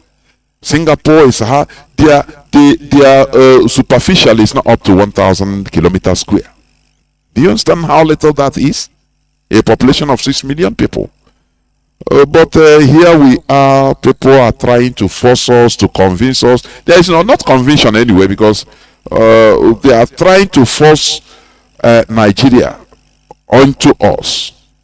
But we say no, and we have refused it. Thank you for listening to this program, and we must continue doing what we are doing. There is no stopping. We must continue. Thank you for listening. Biafra is our religion. Biafra is our identity. Because before we didn't have any identity.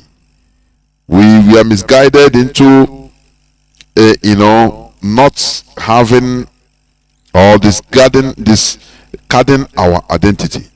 But today we have retrieved back our natural identity. Therefore, we continue in what we are doing. Biafra is our religion. If you have any other religion that we talk, that will make you, you forget about Biafra, or you relegate Biafra struggle to second class, know that you are not worthy. I put it on my wall, Facebook wall, the other day. Jonas Raphael. No religious sentiment should make you to be to relegate Biafra struggle to second level. This is what struck out Mazi, of our deputy. One of the main reasons is religion, because he loves his religion more than Biafra. So the way Mazi Nnamdi Kanu was castigating or criticizing or bringing out facts concerning his religion is making him uncomfortable. So he have to give away. He have to go out and say, "Oh boy, this is not what I wanted." Do you see the danger? of making Biafra your second religion. Biafra is our first religion. Nothing somebody can do or talk about another religion that we shake or should shake our faith in Biafra or in the restoration of Biafra.